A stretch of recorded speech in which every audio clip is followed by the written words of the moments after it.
insya Allah kita akan bahas sebuah topik menarik ya, yang saya diminta untuk menyampaikan. Dan ini memang biasanya ada di sesi terakhir kalau di Fitra Based Education Series ya, karena ini bicara merancang kegiatan. Gitu ya, jadi merancang kegiatan tentunya nggak sekedar kegiatan ya, tapi kegiatan yang bermakna gitu ya, kegiatan yang selaras dengan fitrah. Nanti kita akan bahas, tenang aja. Baik,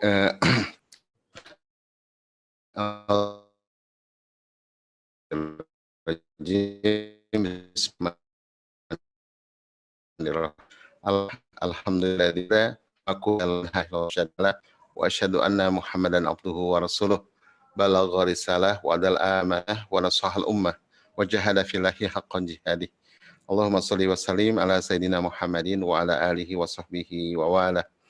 Al-hadirun Bapak Ibu sekalian, para pemegang amanah fitrah, anak-anaknya juga fitrah dirinya, yang kelak mengantarkan fitrah itu dengan pendidikan terbaik, dipandu kitabullah ya, menuju kepada peran-peran peradaban terbaik dengan semulia-mulia adab. Huikum jami'an bitahtil Islam. Assalamualaikum warahmatullahi wabarakatuh. Alhamdulillah ya, di malam Jumat malam ya, yang kalau di Jakarta nih hujan rintik-rintik ya. Dari tadi udah mulai hujan. Sudah 93 orang yang hadir, alhamdulillah ya. Jadi saya dapat waktu singkat nih 1 jam.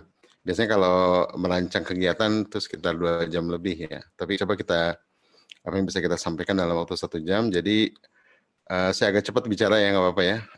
Saya minta sebelumnya teman-teman yang pernah ikut kuliah Fitra Based Education boleh raise hand. Saya pengen tahu yang pernah ikut kuliah Fitra Based Education, coba tolong raise hand.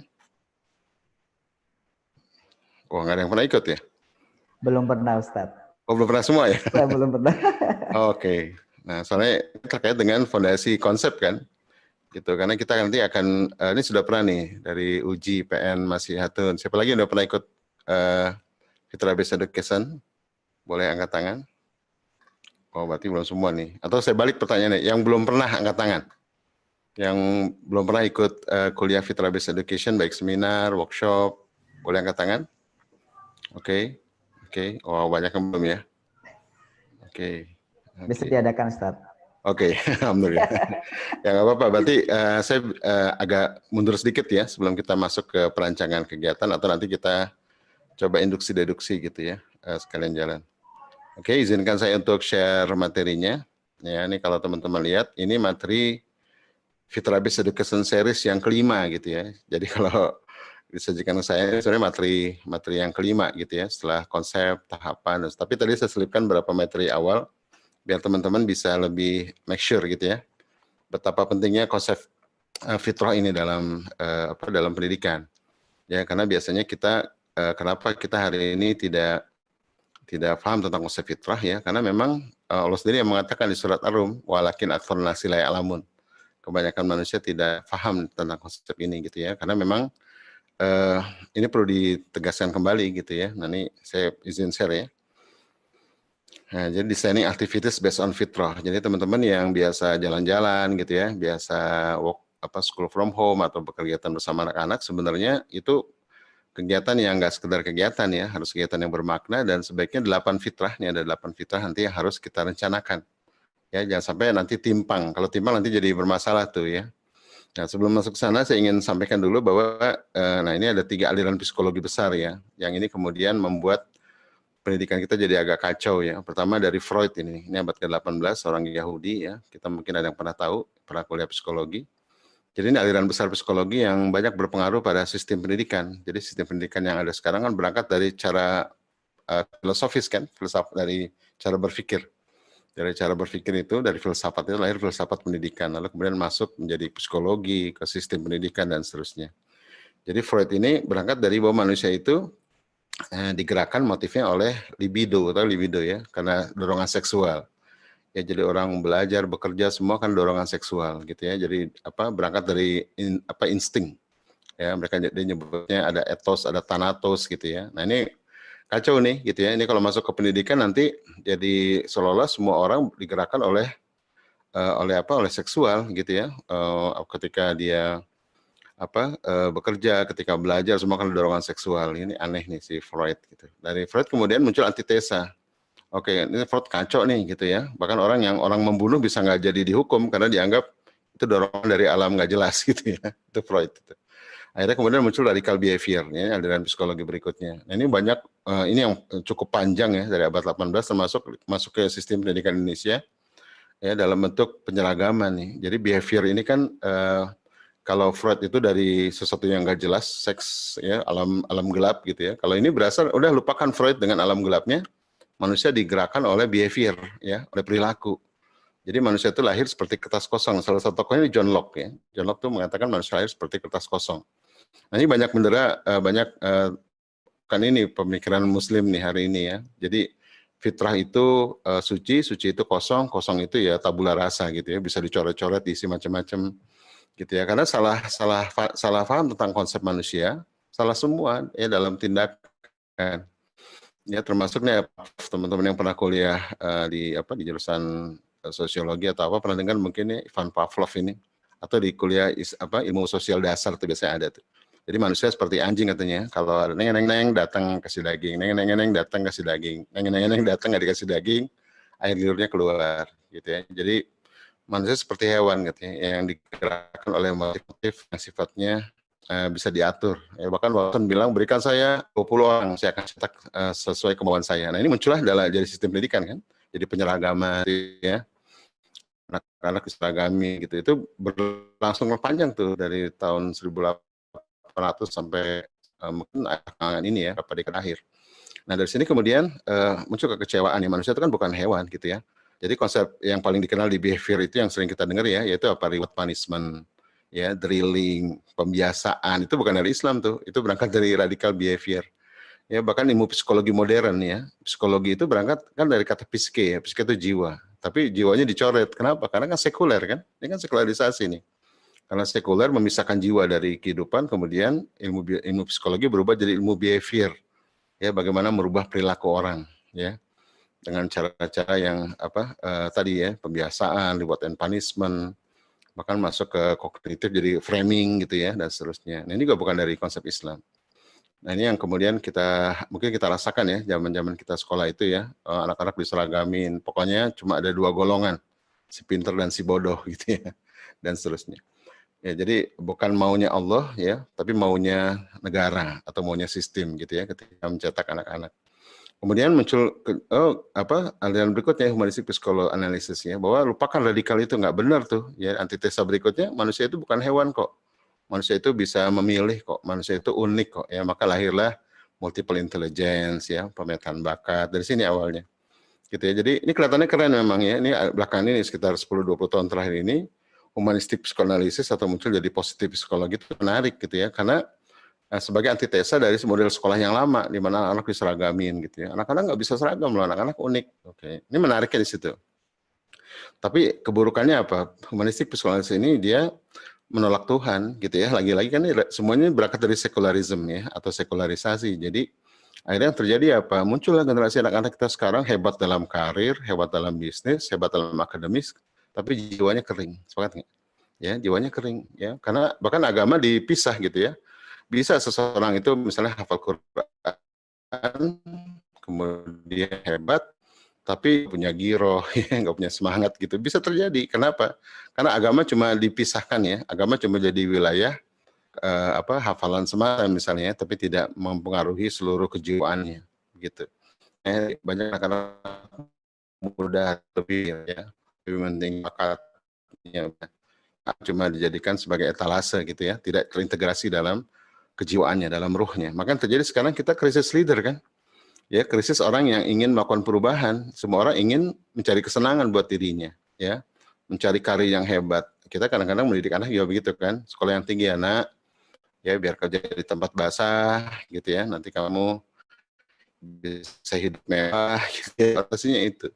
Padahal dalam Islam pendidikan itu bukan sosioekonomi tujuannya, tapi bagaimana anak-anak itu tumbuh menjadi seorang mujahid ya, tumbuh seorang jadi daiyah, orang yang membuat perubahan di masyarakat gitu kan. Sampai Hamka pernah bicara dalam bukunya tahun 50, ada hari ini katanya banyak sarjana, banyak dokter, banyak insinyur, banyak lawyer ya, ahli hukum yang ijazahnya segulung besar katanya, yang bukunya satu gudang, tapi tiba di masyarakat menjadi orang yang mati kan, atau seperti orang yang mati. Karena dia bukan orang masyarakat, ya ilmunya hanya untuk kesenangan dirinya. Ya, semakin tinggi ilmunya, semakin takut dia untuk membuat perubahan di masyarakat. Dalam jiwanya tiada lain, tidak bukan kecuali untuk mencari kesenangan dan kepentingan dirinya. Kalau sekarang orang nyebutnya egosentrik ya. Gitu ya, sungguh telah menjadi batu hatinya. Nah, gitu. Jadi Bapak Ibu sekalian, pendidikan anak itu bukan mencetak anak menjadi pengusaha, ya menjadi sarjana, bukan, yaitu sih sampingan saja. Ya, tujuan pendidikan apa? Bagaimana melahirkan para mujahid, ya, bagaimana melahirkan para daiyah, bagaimana tadi saya sebut ya, melahirkan peran-peran peradaban terbaik, ya, dengan semulia-mulia adab. Nah itu, gitu ya. Maka dalam Islam itu akhlak itu fardu ain, gitu ya. Tapi seperti ilmu alat, hafal Quran itu fardu kifayah. Jangan kaget loh ya, gitu ya. Jadi nggak semua umat Islam harus menghafal Quran, gitu ya. Walaupun apalagi kalau hafalannya jago jadi wajib, gitu ya. Tapi nggak harus semua umat Islam. Tapi kalau akhlak yang baik itu fardu ain. Semua umat Islam harus berakhlak yang baik. Nah, kadang-kadang kita ketukar nih, mana yang fardu ain, mana yang fardu kifayah. Nanti kita akan bahas ya. Termasuk konsep fitrah gitu ya. Fitrah ini jarang dipedulikan dalam pendidikan. Fitrah kan bicara jiwa kan, bicara giroh gitu ya. Maka dalam para sahabat Nabi juga dulu bercerita, dulu waktu kami kecil Rasulullah mengajarkan kami iman ya, seperti hadis yang diriwayatkan oleh Jundub radhiyallahu anhu ya. Karena gilmanan Hazarot dulu waktu kami kecil sampai kami menjelang remaja gitu ya, menjelang pemuda Hazarot gitu, akil balik lah, mukalaf gitu. Ya talamunal imana qoblal Quran. Rasulullah mengajarkan kami iman sebelum Quran. Gitu ya. Nah, ketika kami sudah kuat imannya, Rasulullah mengajarkan kami Al-Quran. Maka menjadi tambah-tambahlah iman kami. Gitu ya. Tapi sekarang katanya orang belajar Quran sebelum iman. Akibatnya menjadi sia-sia. Itu itu ucapan sahabat-sahabat Nabi yang waktu kecil dia hidupnya bersama Rasulullah gitu ya. Dan seterusnya. Nah, ini yang terjadi Bapak Ibu ya. Jadi kita kehilangan aspek spiritual dalam pendidikan ya, aspek keimanan itu hilang. Ya, barangkali agama diajarkan, tapi agama dan akidah dua hal yang berbeda kan. Hari ini banyak orang beragama tapi tidak berakidah, sepakat nggak? Rajin sholat, rajin maksiat, rajin haji, rajin korupsi gitu kan? Gitu. Kenapa? Karena akidah, nanti kita bahas. Akidah ini bagian dari fitrah ya, bagian utama dari fitrah itu akidah, ruhiyah. Ya, nah ini yang hilang dalam pendidikan kita gitu ya.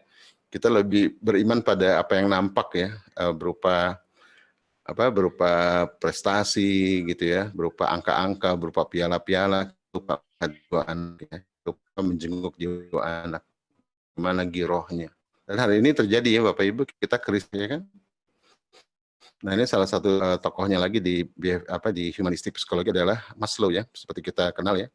Nah jadi manusia memang kelihatan lebih keren ya, bahwa manusia itu punya unik ya, punya kebutuhan yang berjenjang begini. Ya walaupun di buku lain dikatakan ini sebenarnya bukan berjenjang tapi ya, terintegrasi, kita butuh semuanya gitu. Ini Maslow, tapi lagi-lagi perhatikan nih, paling tinggi apa? Self actualization, aktualisasi diri yang sekarang banyak ini ya.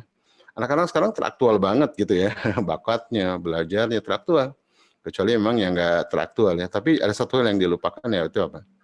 Keimanan. Nah ya kan, imannya lupa. Maka si Maslow ini dalam artikel diceritakan dia sebelum wafat itu baru menyadari ya bahwa satu hal lagi nih kurang nih anak tangganya itu apa? Nah, self transcendence ya, gitu. Karena dia melihat bahwa nggak cukup aktual, orang harus ada orientasi langit kan. Apa yang dia mau perjuangkan sampai mati? Ya, apa yang mau dia perjuangkan sampai akhiratnya gitu. Harus sampai ke sana. Kalau cuma sampai self actualization seperti orang-orang di barat ya, dia hebat bakatnya, jadi YouTuber, dia terkenal, duitnya banyak, banyak berinfak juga, banyak beramal, tapi nggak ada langitnya gitu ya, nggak ada Tuhannya. Nah, cuma sayangnya si Maslow ini nggak perlu diterbitkan bukunya. Ini sekedar pengantar aja ya Bapak Ibu. Jadi penting bagi kita untuk memahami konsep manusia yang benar ya menurut Islam. Nah dalam Islam itu ada yang namanya konsep fitrah. Kalau salah paham tentang konsep manusia maka gagal paham ya, jadi gagal didik atau keliru ilmu, akhirnya keliru tindakan. Jadi hari ini banyak orang pintar bukan karena kurang ilmu, tapi keliru ilmu gitu ya. Banyak orang profesor, doktor, psikologi, pendidikan ya, tapi dasar ilmunya bukan dari kitabullah ya, tidak menggali konsep fitrah, ya, tidak meneruskan pemikiran Imam Ghazali ya dan para ulama-ulama besar ya yang telah merumuskan konsep jiwa dengan begitu indah gitu. Itu nggak masuk dalam kurikulum kita. Ya makanya kita senang sekarang ya banyak buku-buku cerita gitu ya tentang sahabat tentang apa, tapi harus di riset ulang tuh ya, apakah itu sekedar buku-buku pengajaran semata ya mendikte anak atau itu buku-buku yang memakitkan giroh gitu ya, memberikan inspirasi ya yang memunculkan akidah ya, bukan sekedar belajar agama tapi menumbuhkan akidah. Kalau belajar agama itu kan dari luar ya kan, outside in. ya belajar rukun iman, rukun Islam, itu penting, tapi tahapan awal itu sebenarnya di usia anak itu inside out dulu ya, bagaimana giroh itu muncul, begitu iman itu muncul. Kan tadi Rasulullah mengajarkan kami iman sebelum Quran, ya ta'amul iman qabla Quran. Itu banyak hadis-hadis yang menceritakan bagaimana Rasul kalau bersama anak-anak itu, yang diceritakan tuh iman gitu ya. Nah, jagalah Allah, nanti Allah akan menjaga kamu, ya, gitu kan? Kalau semesta ini ingin ingin memusuhi kamu, tapi Allah tidak mengizinkan, maka itu tidak akan terjadi gitu ya, dan seterusnya. Itu begitulah cara Rasulullah menumbuhkan akidah ya para anak-anak muda atau para anak-anak di zaman sahabat gitu. Nah, jadi yang terjadi itu gagal didik, gagal paham. Nah, ini muncul nih sekarang ya enggak? Kecanduan game, seks bebas, LGBT ya, banyak orang tua menyerahkan anaknya di sekolah, dan bayangan mereka kalau anak sudah di sekolah, apalagi sekolah Islam, apalagi full day, selesai pendidikan. Nah, gitu kan. Padahal pendidikan itu, ya dalam Islam itu ada tarbiyah, ada ta'dib, ada taklim, ya kan. Tarbiyah, ta'dib, dan taklim. Tarbiyah itu menumbuhkan giroh tadi ya, menumbuhkan fitrah. Kalau ta'dib itu menanamkan adab. Ya, itu penting. Yang ketiga adalah taklim, pengajaran ilmu. Nah, sekolah itu sebenarnya lebih banyak pengajaran ilmu kan, taklim gitu ya. Sementara adab dan fitrah itu harusnya di rumah. Bahkan ilmu-ilmu dasar ya, terkait dengan hakikat Allah, hakikat surga, hakikat akhirat, hakikat manusia yang kita bahas ini ya, hakikat makna kunci dalam kehidupan ya, makna bahagia itu harusnya dari rumah gitu ya. Jadi sebenarnya kalau kita telusuri dalil-dalil tentang pendidikan itu, tarbiyah, ta'dib, dan taklim itu orang tua kewajibannya, bukan sekolah, bukan lembaga. Gitu ya. Maka ini sebenarnya selama pandemik sebenarnya para orang tua ditegur sama Allah ya. Ya, ini selama ini kamu rajin nitip nih gitu ya. Sekarang coba nih gitu ya. Coba kamu didik anak kamu. Nah, banyak orang tua yang awal-awalnya gelisah gitu ya.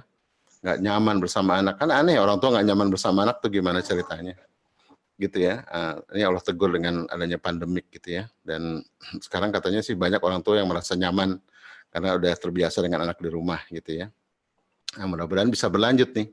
Maka malam ini kita coba bekali ya para orang tua untuk merancang kegiatan bersama anak agar ini nggak terjadi nih, ya kan? Ini kan karena ada fitrah yang nggak tumbuh, sepakat nggak? Ya, jadi kita seringkali menuding salah gaul, ya karena pergaulan yang buruk, enggak Bapak Ibu ya, gitu ya. Saya nggak pernah percaya ada anak salah gaul, ya, apa? Yang ada salah didik, sepakat nggak? Ya kan? Nggak ada anak yang salah gaul, yang ada salah didik, ya kan? Anak-anak yang salah didik dari rumah dia rentan dalam pergaulan, sepakat nggak? Ya masuklah kecanduan game, seks bebas, LGBT, tawuran, gitu kan? Gitu. Jadi saya sering mengumpamakan anak-anak yang fitrahnya tumbuh dengan paripurna, akidahnya, girohnya ya, itu seperti ikan hidup di laut. Tahu ikan hidup di laut ya, bertahun-tahun berenang di samudra nggak jadi asin badannya, ya kan? Ya tapi anak-anak yang nggak tumbuh fitrahnya, yang orang tuanya lalai dan lebay gitu ya, nggak tumbuh dengan paripurna fitrahnya itu seperti ikan mati. Ya cukup 2-3 hari dia garam menjadi ikan asin, sepakat nggak? Gitu kan? Nah maka malam ini coba saya dengan ringkas ingin menyampaikan bahwa mari ya fitrah ini harus kita tumbuhkan, dan fitrah itu para ulama mengatakan fitrah adalah innate goodness, bawaan baik. Ya jadi bukan seperti orang barat mengatakan anak kertas kosong gitu ya, atau anak seperti hewan bisa dicambuk, dipecut, dikasih reward punishment, itu bukan konsep Islam. Konsep Islam itu dipicu dari dalam, ya bukan di luar. Ya kan? Nah, kita pengen anak kita soleh, tapi kalau lupa soleh itu amal. Coba soleh itu status apa amal kan, bukan status ya si soleh gitu, bukan, tapi amal soleh ya kan, waladina amanu wa amilus soleh. Soleh itu amal, dan dalam Islam amal itu dari mana dipicu, dari mana amal itu, dari dalam ya. Innama amalu binniyah ya, hadis pertama arba'in. Kata niat dalam Islam itu dahsyat Bapak Ibu ya, itu kalau di barat disebut intrinsic motivation. Para guru-guru, para orang tua kalau mendalami konsep intrinsic motivation dahsyat gitu ya, karena kita nggak paham. Kalau kita dengar kata niat yang kita ingat apa, sama kayak dengan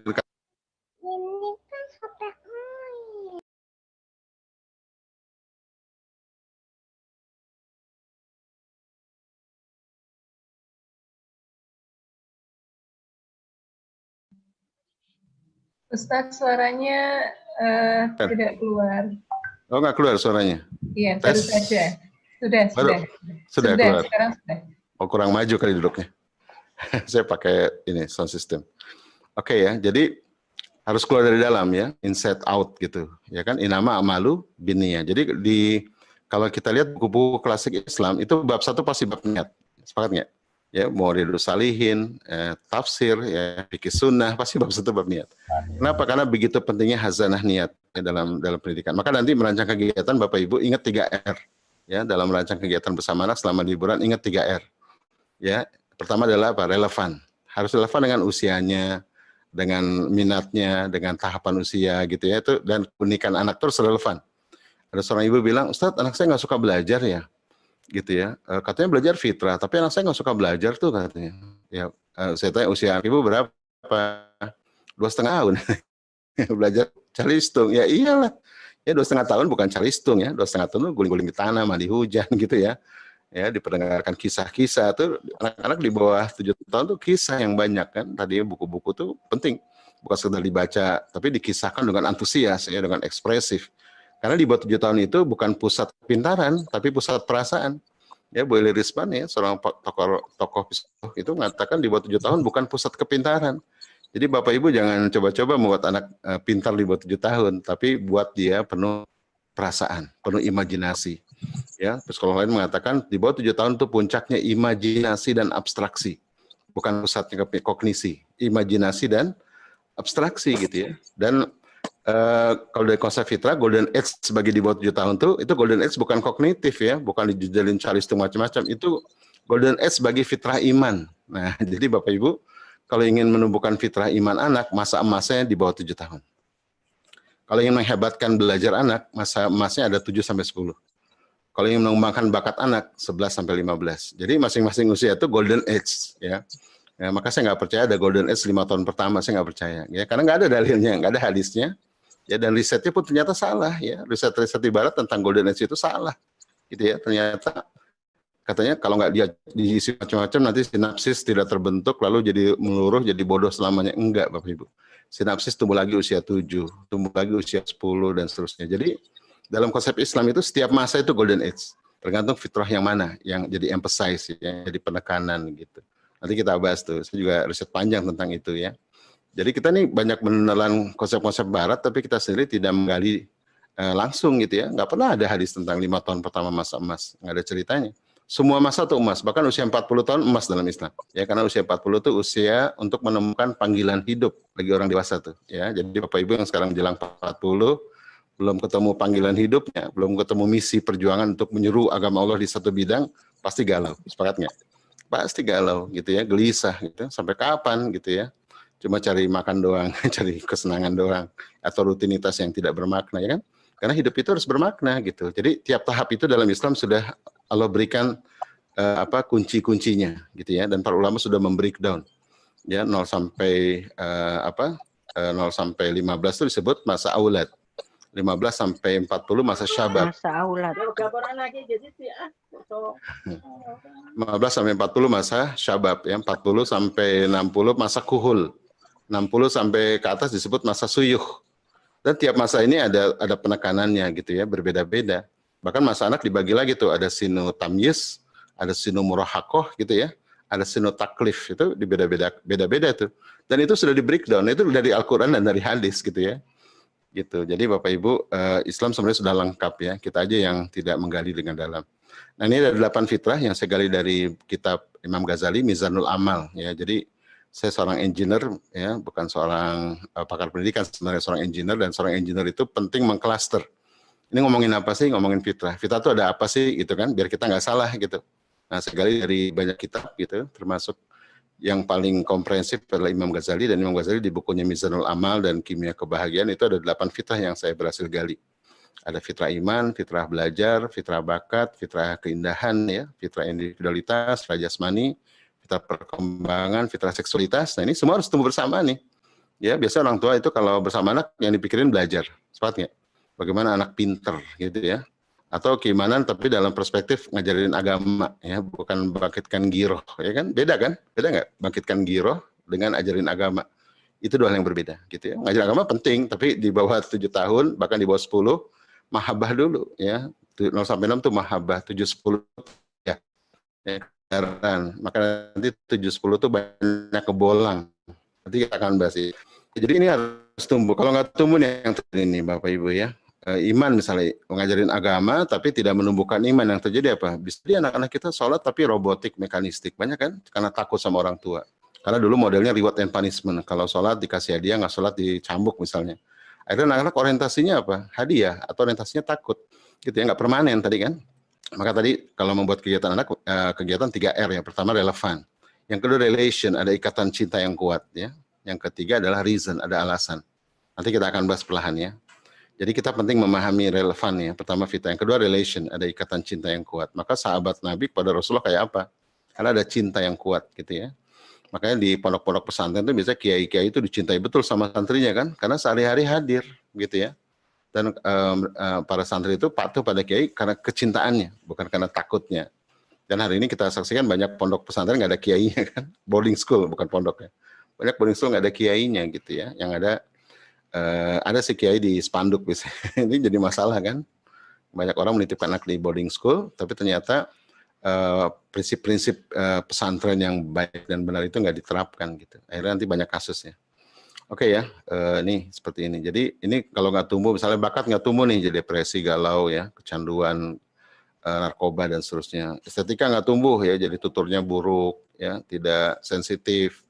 Ya, estetika ini penting, estetika ini keindahan ya. Dan kita lihat ya, bukan hampir, semua mufasir Quran itu, ahli tafsir Quran, itu pencipta sastra kan. Hamka, ya Said Kutub, Quraisy Shihab, itu orang-orang yang sastrawinya tinggi, linguistiknya jago kan. Maka Bapak Ibu penting ya, anak-anak itu memahami fitrah keindahan ya. Bukan berarti seni dalam perspektif barat ya, tapi keindahan itu bicara bahasa, bicara tutur ya, bicara akhlak, ya bicara adab dan seterusnya. Terus juga ego nih, ya ego ini aku, ya, ini harus tumbuh nih. Hari ini banyak anak-anak dikendalikan terus, ya dikendalikan, diatur terus ya, dibenturkan dengan akhlak. Misalnya anak-anak di bawah 7 kan kadang-kadang suka egosentrik ya, pernah lihat nggak anak-anak egosentrik? Itu sebenarnya normal ya, nggak mau ngalah, nggak mau dituntun, nggak mau berbagi mainan, lalu kita anggap itu tidak berakhlak, kita paksa. Ya akhirnya dia kemudian jadi nggak pede, jadi peragu atau jadi egois dan seterusnya. Padahal itu ciri-ciri egosentrik itu sehat sebenarnya gitu ya. Kalau gitu nggak diajarkan adab dong. Bukan tidak diajarkan adab, di bawah 7 tahun itu tidak dibenturkan dengan adab. Gitu ya. Adab itu dihidangkan dalam bentuk keteladanan, kebersamaan gitu ya, contoh begitu. Jadi nggak dibenturkan ketika sedang lagi kumat egonya tuh, tidak dibenturkan dengan adab ya, sabar saja gitu. Nanti kalau reda, bacakan kisah-kisah indahnya berbagi. Ya, bagaimana kisah-kisah tentang ukhuwah gitu kan, kisah tentang cinta pada saudara begitu ya. Jadi ada saatnya gitu. Kalau kita pengennya shortcut nih ya, pengen buru-buru anak soleh, pengen buru-buru anak kalau hafal Quran, kalau perlu usia 8 bulan hafal Quran gitu kan, gitu ya. Para ibunya nggak gablek Quran ya kan. Terus sebenarnya Imam Syafi'i hafal Quran tuh umur 5 tahun, iya bapak ibunya hafizoh kan. Quran itu udah jadi tradisi di rumah, orang biasa melafazkan Quran dalam keseharian, ya anak-anak hafal kan. Ya jadi seamless gitu, nggak terasa, bukan target-target sesi-sesi yang berat gitu ya, bukan, tapi suasana kondusif ya, suasana atmosfer kesalihan dan keteladanan itulah yang membentuk keimanan. Sepakat nggak? Ya kita kalau pengen seperti anak-anak kita seperti Imam Syafi'i, ya suasana rumahnya harus seperti suasana rumah Imam Syafi'i dong, gitu ya. Kalau cuma titipin ke lembaga, ada sesi nanti sore asar, satu sesi besok anak-anak ditargetin gitu, ya nggak susah ya. Maka saya sering usulkan kalau juz 2930 ibunya lah. Ibunya ikut tahsin, ikut tahfiz ya. 2930 sama ayah ibu deh, biar terbangun kedekatan kan. Jauh semua serba di outsource. Udah makanan di outsourcing ya, GoFood ya, semua di outsource. Sampai Quran aja di outsource gitu. Ya kan? Terus peran kita di mana? Nanti doa anak kita nggak sampai loh. Ya kan? Allahumma gfirli wali walidayya warhamhuma kama rabbayani shaghira. Ya Allah, ampunilah dosaku, ampunilah dosa kedua orang tuaku, sayangilah mereka. Ya, warhamhuma kama rabbayani, sebagaimana mereka mentarbiyahku. Rabbayani kan dari kata roba. Mentarbiyahku ketika kecil, sebagaimana mereka mendidikku atau menumbuhkan girohku gitu ya. Mentarbiyah. Nah, ini Bapak Ibu, 8 fitrah ini harus kita rencanakan dalam kegiatan kita biar nggak terjadi nih ya. Termasuk seksualitas nih kadang-kadang nggak jadi agenda nih. Ya, para ayah biasanya malas nih bermain bersama anak. Bermain bersama anak itu penting untuk suplai maskulin, ya kan? Kalau anak laki-laki kita kurang macho tuh, berarti kurang ayah tuh, ya kan? Kalau anak laki kita kurang lembut, berarti kurang ibu tuh, ya. Maka nanti penting ya, ayah ibu ini memberikan suplai maskulin dan feminim secara proporsional, gitu ya. Anak laki itu butuh 75% sosok ayah, 20% sosok ibu agar jadi imam yang tangguh, tapi lembut, gitu ya, sensitif. Gitu, para ibu sekarang yang punya suami nggak sensitif tuh coba tanya deh, pasti nggak dekat sama ibunya waktu kecil, ya kan? Ya, para ayah yang punya istri yang yang kasar, kurang lembut ya, pasti itu kebanyakan sosok ayah waktu kecil itu kurang sosok ibu. Atau punya ibu tapi ibunya galak misalnya. Nah, jadi kan supply ini pengaruh kan. Itu kadar-kadar yang rendah ya. Kadar yang tingginya bisa jadi homo, bisa jadi lesbi dan seterusnya. Oke. Nah, termasuk jasmani kan, pola makan yang buruk, pola tidur yang buruk dan seterusnya. Gitu. Jadi Bapak Ibu penting ya. Jadi saya coba mengambil dari Mizanul Amal, kitab Imam Ghazali. Ada 5 ya, di kitab yang lain saya kompilasi, saya dapatkan 8 fitrah ini. Gitu ya, ini 8 fitrah. Dan ini kapan fitrah itu diinstal? Ya, fitrah itu diinstal ketika di alam ruh. Nah ini, saya dapat sebuah disertasi dari seorang dokter, Profesor Lina, ya, siapa dipersaksikan ya.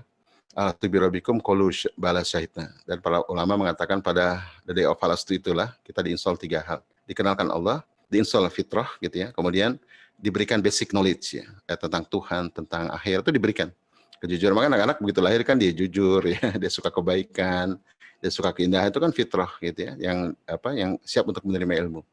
Makanya para pakar yang mendefinisikan secara ringkas bahwa fitrah itu adalah innately predisposed to know God and to do good and to accept the true knowledge. Jadi fitrah itu adalah bawaan lahir yang sudah diinstal oleh Allah Subhanahu wa taala untuk to know God, ya, untuk ma'rifatullah, ya, untuk tak bertauhid kepada rububiyah.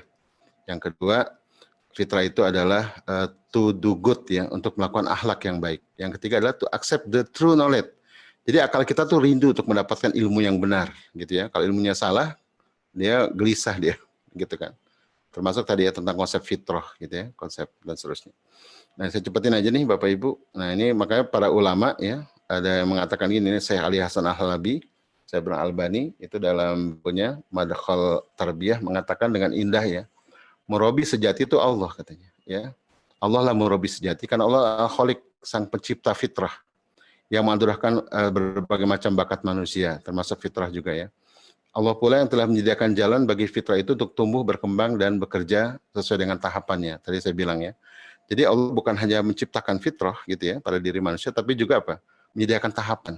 Ya, maka dalam Islam ada perintah, dikuatkan oleh syariah kan, ada perintah sholat usia 7, ya, kalau tidak sholat dipukul usia 10 gitu kan. Itu kan tahapan-tahapan. Disusui selama 2 tahun gitu ya. Kemudian sinut taklif pada masa 15 tahun, itu kan tahapan-tahapan yang dijelaskan oleh Rasulullah. Ya, dan kemudian dikembangkan oleh para ulama ya, distrukturkan knowledge-nya.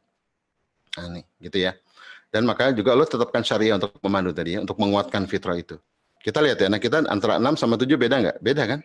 6 tahun ke bawah tuh masih anak-anak banget. Begitu masuk 7 ya, itu berbeda tuh, makin kritis gitu kan. Ya, maka dalam Islam dikuatkan oleh syariah, perintahkan sholat ketika usia 7 tahun. Karena sudah mulai mumayyiz.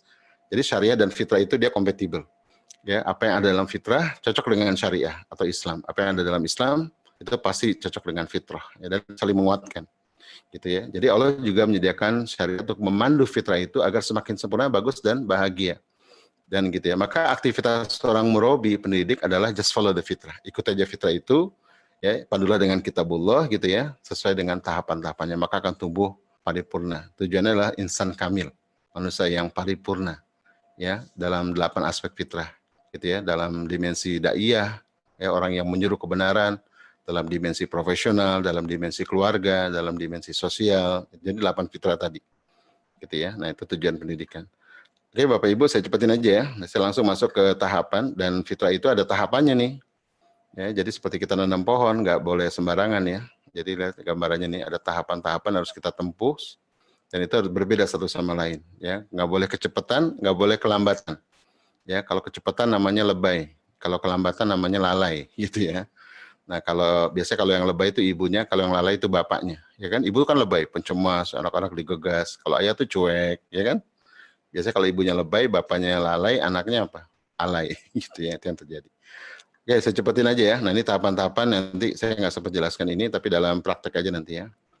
Oke, ini tahapan-tahapan yang sudah Allah sediakan bagi manusia. Tadi yang saya sebut ya, ada sinu murhaqo, sinu tamyiz, sinu buluk. Ini ulama ya, yang telah membreakdown gitu ya, agar memudahkan umat Islam. Tapi kita nggak pakai ini kan, gitu ya. Usia 15 tahun itu semua ulama 15 tahun sudah bukan anak-anak lagi loh. Ya, dia sudah sudah mukallaf, sudah dewasa dia, sudah memasuki masa sinu taklif. Tapi sayangnya kita kan nggak ikut agenda Allah ya, kita ikut agenda pemerintah, ya nggak? Bukan berarti saya nyuruh melawan pemerintah, enggak. Ya pemerintah memang orientasinya kan pengajaran ya bukan takdib ya, bukan pengadaban. Maka kalau kita ikuti syariah, maka anak umur 15 tahun ini kira-kira SMA ya, atau SMP kelas 3 atau SMA kelas 1-2 itu harusnya sudah setara dengan orang tuanya kan, ya sudah mukallaf dia. Ya, maka ulama sepakat anak-anak sudah 15 ke atas sudah tidak wajib lagi dinafkahi. Kalau masih dinafkahi namanya bukan nafkah tapi sodako gitu. Oke, untuk sampai tahapan yang sempurna tadi ya tentunya perlu dirancang kegiatan. Sepakat nggak? Kita nggak bisa menyerahkan sepenuhnya kepada sekolah gitu ya. Kita harus membuat rancangan ini contoh ya, ini skemanya. Jadi Bapak Ibu yang tidak terbiasa membuat kegiatan bersama anak, kegiatan dulu aja, apa aja gitu ya. Nanti kemudian kita coba observasi. Ya, kita dokumentasi. Ya, biasanya kita cuma foto-foto kan, sekarang kita catat tuh. Ya, kita catat, kita observasi, kita lihat lagi, oh ternyata anak saya butuh apa ya? Apa yang dari kegiatan kemarin belum kita munculkan? Nah, bikin kegiatan, rancang kegiatan baru lagi, kemudian eksekusi lagi.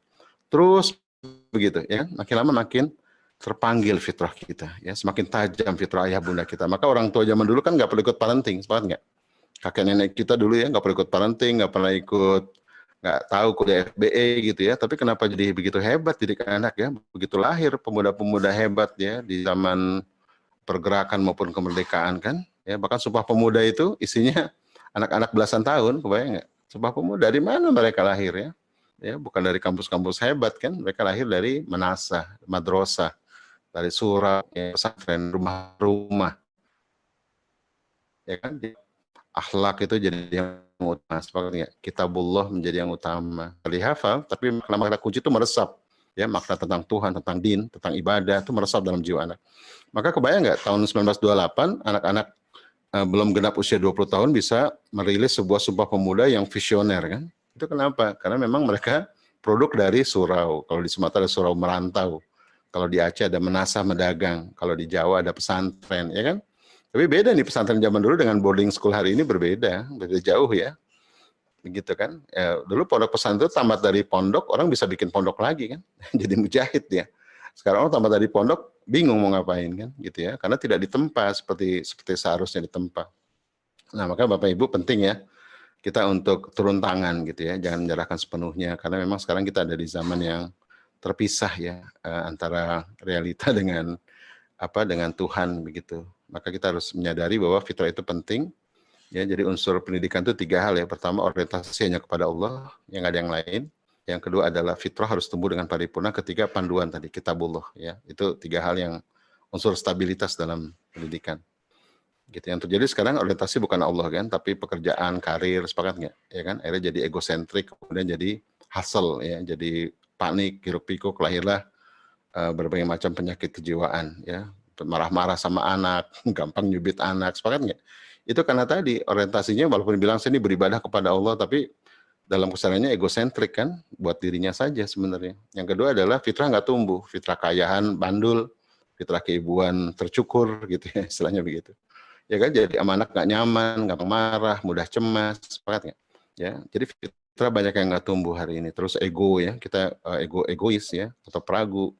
Lihat hari ini ya umat Islam leader krisis leader hari ini kan kita ya, gitu ya, termasuk susah bersatu, ya nggak, jamaah-jamaah pada berpecah begitu, ya menjadikan karena ada fitrah ego tadi yang nggak tumbuh, karena banyak dikendalikan, banyak dipaksa dan seterusnya. Yang ketiga adalah kitabullah ya, kitabullah bukan sekedar hafalan, tapi bagaimana makna-makna kunci dalam kehidupan itu mulai masuk ke dalam jiwa anak, gitu ya, baik formal maupun informal ya, tentang Tuhan. Ya, tentang akhirat, tentang makna din, ya, makna fitrah, makna bahagia, terus masuk perlahan ke dalam jiwa anak. Karena salah makna, salah bertindak. Nah ini maka kita perlu ya merancang kegiatan seperti ini. Jadi bukan cuma jalan-jalan ke mall, jalan-jalan ke pantai, pulang gitu ya, bukan. Tapi bagaimana merancang kegiatan yang bermakna, sehingga fitrah anak-anak kita tumbuh dengan paripurna. Oke? Mudah-mudahan suara saya terdengar. Gitu ya, ini saya cepetin saja. Nah ini nanti memang modelnya spiral ya, meningkar-mekar ya. Jadi kita amati anak kita, kemudian kita define kebutuhannya, kemudian kita rancang ide-idenya, kemudian eksekusi. Setelah eksekusi kita dokumentasi, gitu ya. Nah ini namanya empathize itu empati ya. Coba kita empathize, kemudian kita define kebutuhannya, kita serap, kemudian kita ide-ide muncul apa nih kira-kira untuk menumbuhkan fitrah anak kita. Kemudian kita rancang kegiatannya, kita jalanin eksekusi. Setelah itu kita dokumentasi. Dari dokumentasi kita empathize lagi, ya kita amati lagi, kita define lagi. Terus begitu lama-lama melingkar mekar ya. Jadi bukan berputar tapi melingkar mekar, makin indah, makin sempurna. Sepakat ya? Gitu. Nah inilah kemudian begitu saat kalau fitrah tumbuh dengan paripurna, begitu saatnya dia bisa mukallaf di usia 15 gitu ya. Saya coba dengan anak-anak saya, ternyata bisa mereka mandiri di usia 15 itu bisa. Gitu ya. Kalau kita menggunakan panduan yang dari Islam ya, bisa tuh anak-anak mukallaf ketika 15. Oke ya. Nah ini tahapan-tahapan yang saya mungkin nggak sempat jelaskan ya. Oke. Nah ini ide-ide kegiatan nih Bapak Ibu ya. Jadi 0 sampai 6 nih contoh aja ya, di buku saya ada 0 sampai 6 itu lebih banyak tadi penguatan konsepsi dengan imaji-imaji. Nah jadi fitrah iman tuh banyak kisah tadi ya, buku kisah kan. Ya, tapi hati-hati Bapak Ibu ya, di bawah 7 tahun ini jangan ceritakan yang serem-serem tentang agama ya. Cerita Dajjal, cerita Dukhon, cerita perang akhir zaman, kiamat, neraka, jangan dulu deh di bawah 7 tahun ya. Karena ini imaji-imaji positif. Anak-anak harus punya kesan baik tentang agamanya. Ceritakan tentang keindahan Allah ya, keindahan akhlak Rasulullah, sepakat ya. Kebaikan Islam itu dulu gitu ya. Tunda dulu cerita tentang peperangan serem-serem, termasuk saya banyak lihat buku-buku usia dini tentang mendidik anak berani, ilustrasinya perang, coba. Di bawah 7 tahun jangan perang dulu deh gitu ya, kan berani itu nggak harus pedang kan, berani itu juga bisa dengan nolong kucing gitu ya. Kalau dulu ada zaman kita kecil tuh burung yang jatuh itu, ya kita perban, kisah-kisah begitu kan, itu kan keberanian, termasuk miara pohon loh itu ya, miara pohon, miara hewan tuh melatih keberanian, ya. Termasuk sastra ya, anak-anak yang dikasih di bahasanya dihaluskan dari hari ke hari ya, atau matanya terbiasa melihat keindahan di rumah ya, lihat kebun di depan rumah tertata ya, kamar ibu, kamar ayah rapi ya, sejadah teratur ya, kaligrafi yang indah. Anak-anak yang begitu nanti jiwanya halus tuh, jiwanya lembut ya, dan dia nanti ketika itu diganggu oleh siapapun, alam dirusak, keharmonian diganggu, dia mau mati syahid untuk membela itu. Sepakat nggak? Maka Umar bin Khattab mengatakan kan, kalau ingin anak pemberani ajarkan sastra. Nah itu kan kontradiktif, kok ajarin sastra bukan ajarin pedang, karena itu tadi kelembutan jiwa itulah ya yang membuat orang mau mati syahid ya, gitu kan, sensitif pada Tuhan.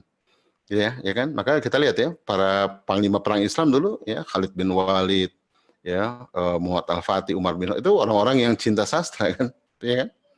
Dan kita lihat perang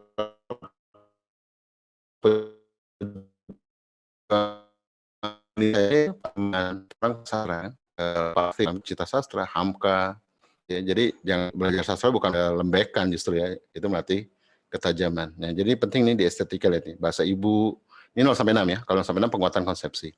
7-10 bergerak dari konsepsi jadi potensi. Nah, kalau tadi banyak kisah, banyak permainan imajinatif ya, itu kucing-kucingan, kuda-kudaan, role play itu di bawah 7.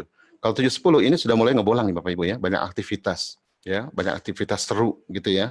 Jadi nggak bisa lagi tuh dengan kisah-kisah dibacakan. Kalau 7-10 itu sudah mulai melihat langsung ya bagaimana dunia bekerja. Ya makanya kalau 7-10 ini harus siap-siap tabungan ya. Backpacker ke Hagia Sophia, napaktilah sejarah Mataram Islam, ke Yogyakarta, berkunjung ke Museum Diponegoro, bertemu Ustaz Salim Villa. Anak-anak harus lihat ulama dengan matanya. Gitu ya, harus menyentuh Ka'bah kalau ada rezeki, umroh keluarga. Itu ya. Anak-anak SD itu harus menyentuh Ka'bah dia. Harus menyentuh Hagia Sophia. Sepakat nggak? Gitu ya, minta sama Tuhan gitu ya, diberikan keberkahan. Jadi bukan lagi cerita gitu ya, termasuk contoh dari ayah ibu ya, bagaimana ayah ibu tuh memerankan keteladanan dalam iman. Ya, bukan cuma sekedar dalam ritual, dalam perjuangan juga. Ya, kemana ya? Ayah cari uang. Kemana Bun? Bunda cari uang. Kemana? Kerja cari uang. Anak berpikir, oh ini ayah ibunya bekerja cari uang gitu ya. Kemana ya? Ayah sedang berjihad nak, ya, sedang menolong umat nak. Ayah sekarang bekerja di pemberantasan korupsi nak. Doakan ayah ya nak. Misalnya begitu ya. Ayah sekarang ada di partai politik nak, memperjuangkan aspirasi umat nak. Misalnya begitu ya. Ayah sekarang ada di perbatasan Papua nak, ya, membangun energi terbarukan untuk kaum muslimin, untuk umat Islam di sana dan umat yang lain nak. Anak-anak melihat ayah ibunya tuh keluar rumah untuk berjihad, seperti nggak? Nah itu 7-10. Kalau mana ini bayar cicilan, mana bayar utang gitu ya.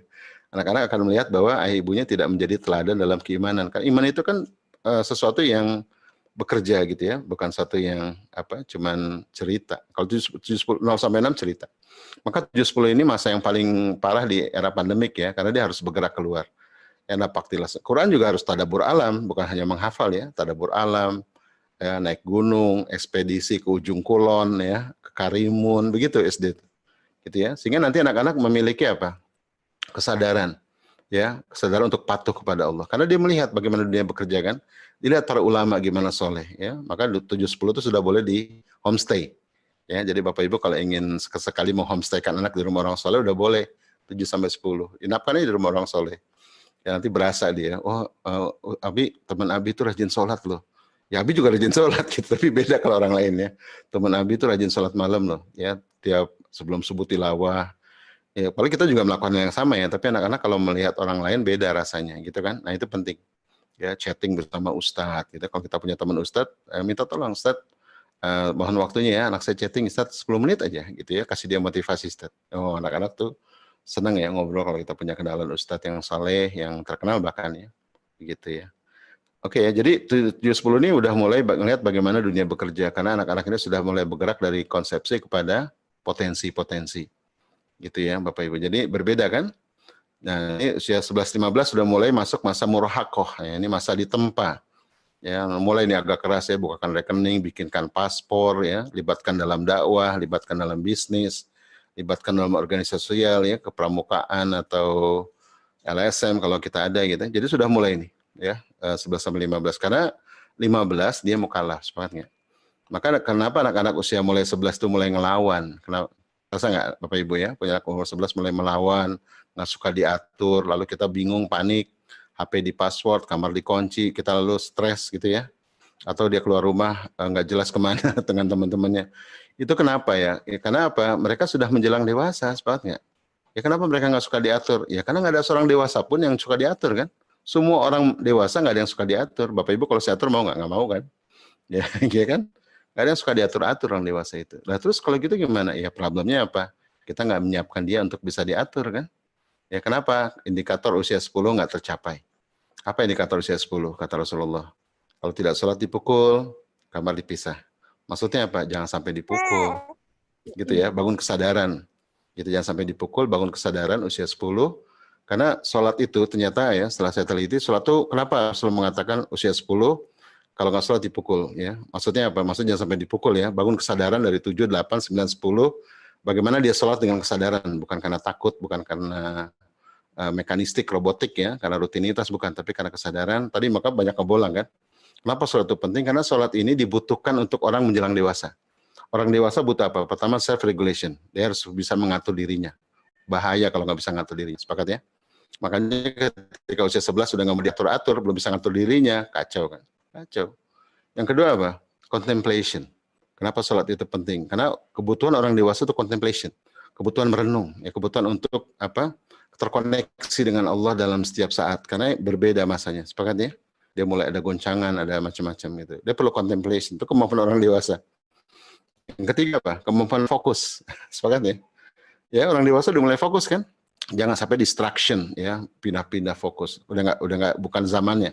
Kalau 7-10 memang masih nggak fokus, nggak apa-apa.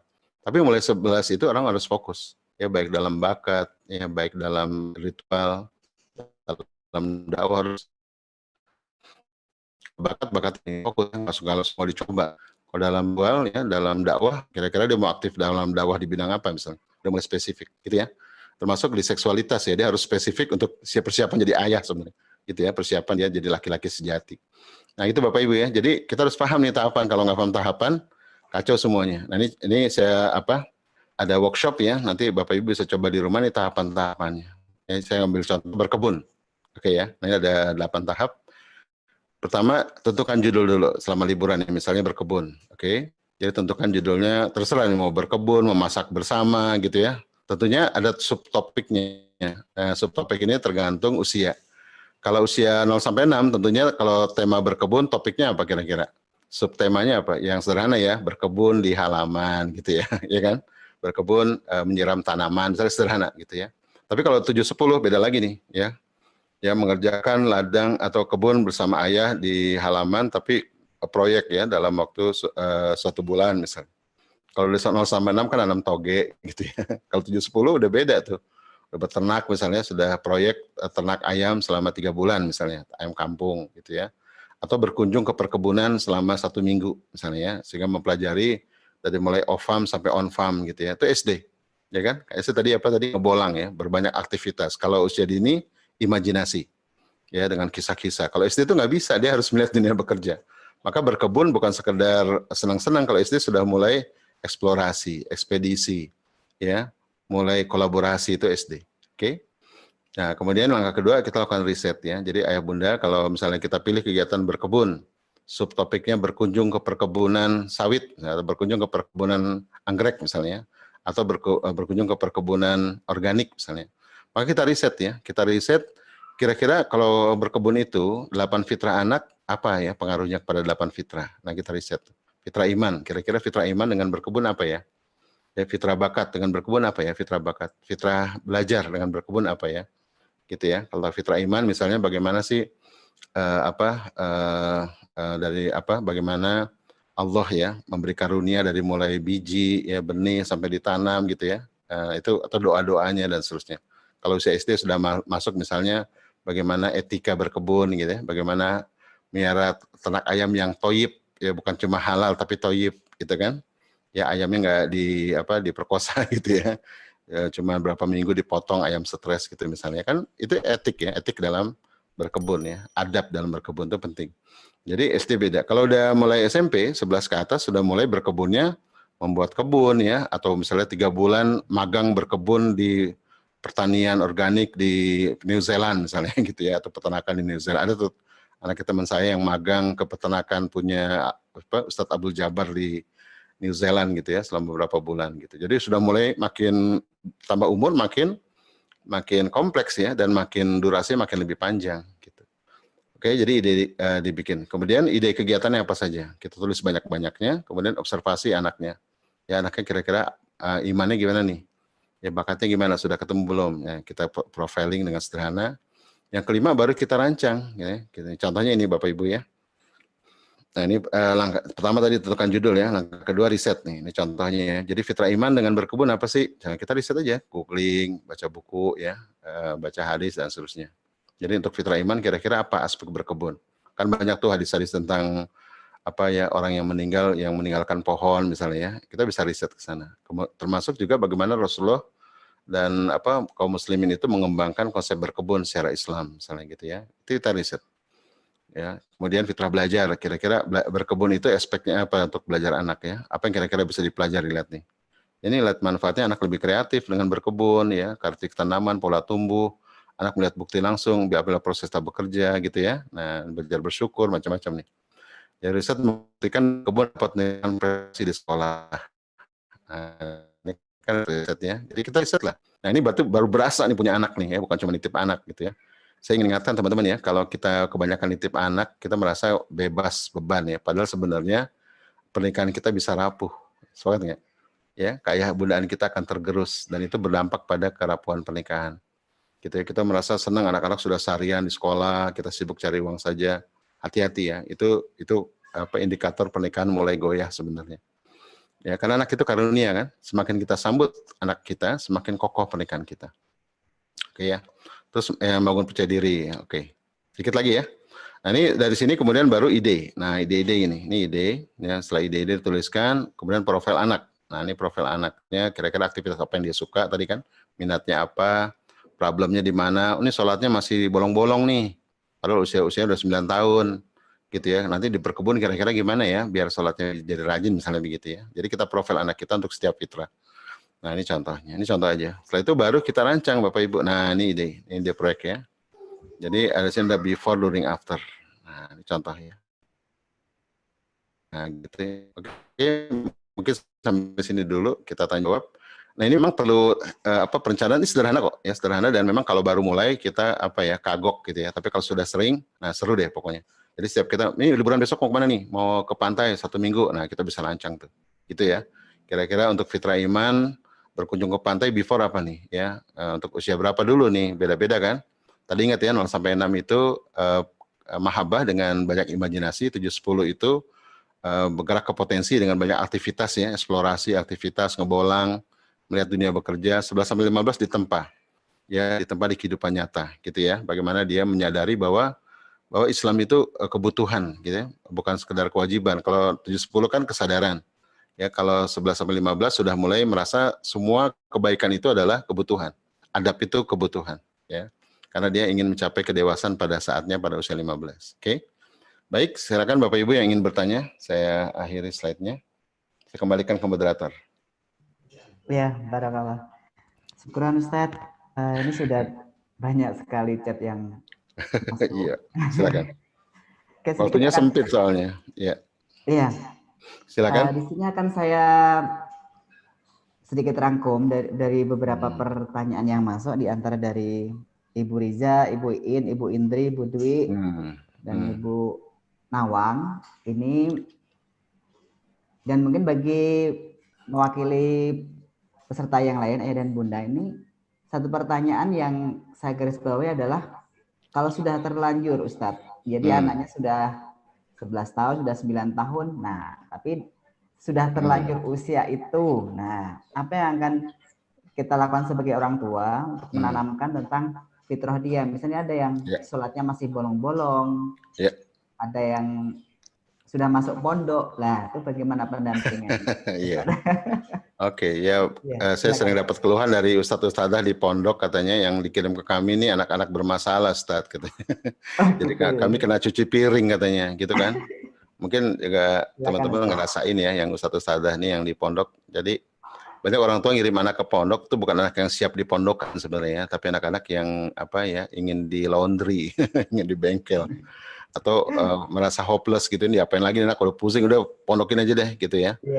Padahal pondok itu sebenarnya banyak juga di Malaysia juga sama ya. Saya ketemu dengan seorang ulama di Malaysia, dia bilang pondok kami itu tempat mencetak ulama katanya, tempat ahli Quran, bukan tempat membersihkan anak bermasalah itu. Tolonglah katanya gitu.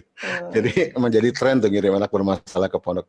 Itu baik sadar maupun tidak ya. Jadi orang tua banyak yang nggak sadar juga bahwa anaknya nggak siap di pondok gitu ya. Maka saran saya, kalau tadi ya lihat anak bermasalah ya, tadi ya fitrah-fitrah yang belum tumbuh segala macam tadi ya, maka yang kita lakukan sebenarnya bukan bagaimana mengatasi ya, tapi pertanyaan yang kita ajukan, mengapa dia begitu, sepakat ya, mengapa dia begitu, ada yang salahkah gitu ya. Misalnya usia 7 tuh pertanyaan Bu Iin, anak saya perempuan gitu ya, kalau suruh sholat nangis nggak mau wudhu gitu ya.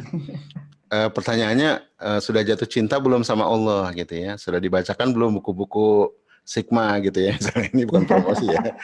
Sudah bacanya bukan cuma baca menjelang tidur ya dengan nguap-nguap gitu ya. Bacanya itu dengan antusiasme gitu ya. Nak, mau dengar nggak cerita? Dengan ekspresif gitu ya. Dan memang ruhiyah penting gitu.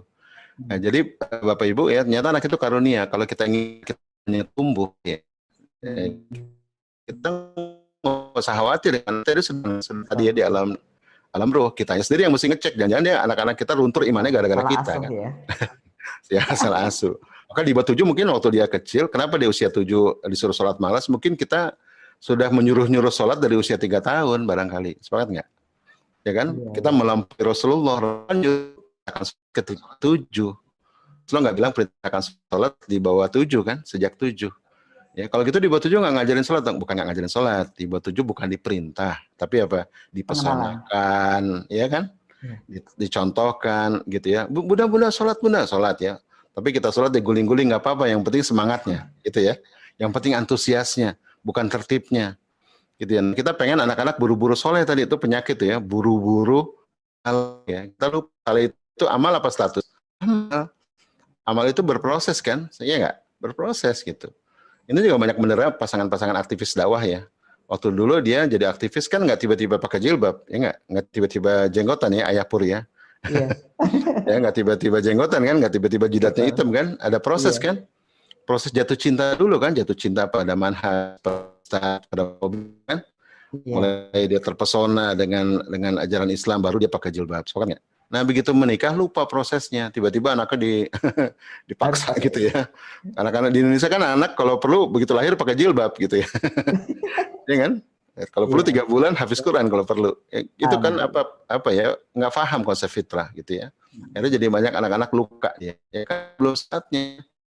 Sama kayak bayi disuruh makan somai gitu ya, rusak ya, belum ada giginya gitu misalnya, atau kelolodan gitu ya. Nah banyak terjadi kasus-kasus kita nggak sesuai dengan fitrah anak. Jadi saran saya kalau sekarang anak kita mengalami hal-hal yang kelihatannya belum, harusnya sudah ya, misalnya 7 tahun harusnya kan menyambut sholat dengan riang gembira nih harusnya, ya nggak?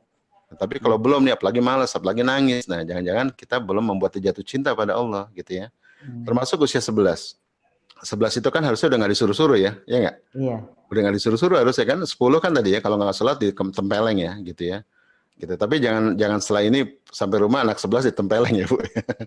Kata Ustaz tadi ditempeleng 10 itu kata Rasulullah gitu ya. Nah maksudnya begini, kalau usia 11 masih disuruh sholat, coba kita gali, apakah sudah mahabbah belum dia gitu ya. Sudah ada giro nggak? Kalau ngomongin Allah tuh binar matanya kelihatan nggak? Gitu ya. Nah, kalau belum ada tuh jangan dia belum mahabbah. Yang kedua, pernah nggak kita buat program dia untuk sholat tapi tanpa terpaksa gitu ya, dengan kesadaran, dengan dialog, dengan contoh tadi ya, maka 7-10-nya bisa di homestay di rumah Ustadz. Nah saran saya kalau udah kelewat, kayak usia 11 nih masih disuruh-suruh sholat bolong-bolong, diulang prosesnya Bu, diulang lagi prosesnya. Tapi dengan tahapan usianya ya, usia 11 nih sebenarnya 11-15 nih usia menjelang dewasa. Ya usia mulai diakui keberadaannya kan, existence ya, mulai diakui keberadaannya. Kalau 7-10 kan potensi ya. Kalau 11 ini udah mulai eksistensi, ya kan? Maka dia sudah matut-matut di cermin, ya nggak? Iya. Mulai ya ngalamin lah kita ya, udah mulai style gitu kan. Dia pengen membentuk jati diri. Nah kita masuk lewat situ, Ya misalnya bakat ya, coba kenali bakat anak kita. Misalnya bakatnya apa nih? Salurkan aja, tapi yang produktif ya. Bakatnya apa, salurkan. Tapi misalnya berikan dia maestro bakat yang cocok dengan bakatnya, tapi yang soleh gitu misalnya. Ya misalnya dia suka suka melukis misalnya, atau suka memasak ya. Nah udah antarkan aja ke chef ya, yang soleh gitu ya, yang punya restoran misalnya, magangkan aja di sana. Coba deh nanti berubah deh, dia akan ketemu orang yang yang cocok bakatnya gitu ya, tapi soleh gitu. Nah emang nggak mudah nyarinya ya. Kadang-kadang juga ada anak saya tuh suka musik ya, cari pembimbing musikus muslim yang soleh susah gitu ya. Kebanyakan musikus pakai anting ya, celananya bolong kan susah tuh. Tapi doa saya sama Allah ya, biar Allah berikan jalan gitu ya. Sehingga karena penting ya. Jadi kita bergerak pada kebutuhan tahapnya, tapi mengulang proses yang gitu. Ya. Jadi membangkitkan kembali cintanya dan antusiasnya gitu ya, tapi dengan cara ada tahapnya. Gitu ya, relevan dengan tahapnya. Dia butuh apa sih? Tadi saya bilang 11 sampai 15 kan ini golden age sebagai bakat ya. Dia diakui jati dirinya, bakatnya. Nah, maka kenalkan dia dengan orang-orang saleh yang relevan dengan bakatnya. Coba nanti akan berubah. Itu bagi yang 11 ya. Bagi yang 11. Kalau yang 7-10, saran saya coba di homestay ya. Di homestay, diajak berkunjung ke, kalau ada rezeki ajak ke umroh lah ya. gitu. Amin. Ajak umroh, ya kan? Sekarang belum boleh ya.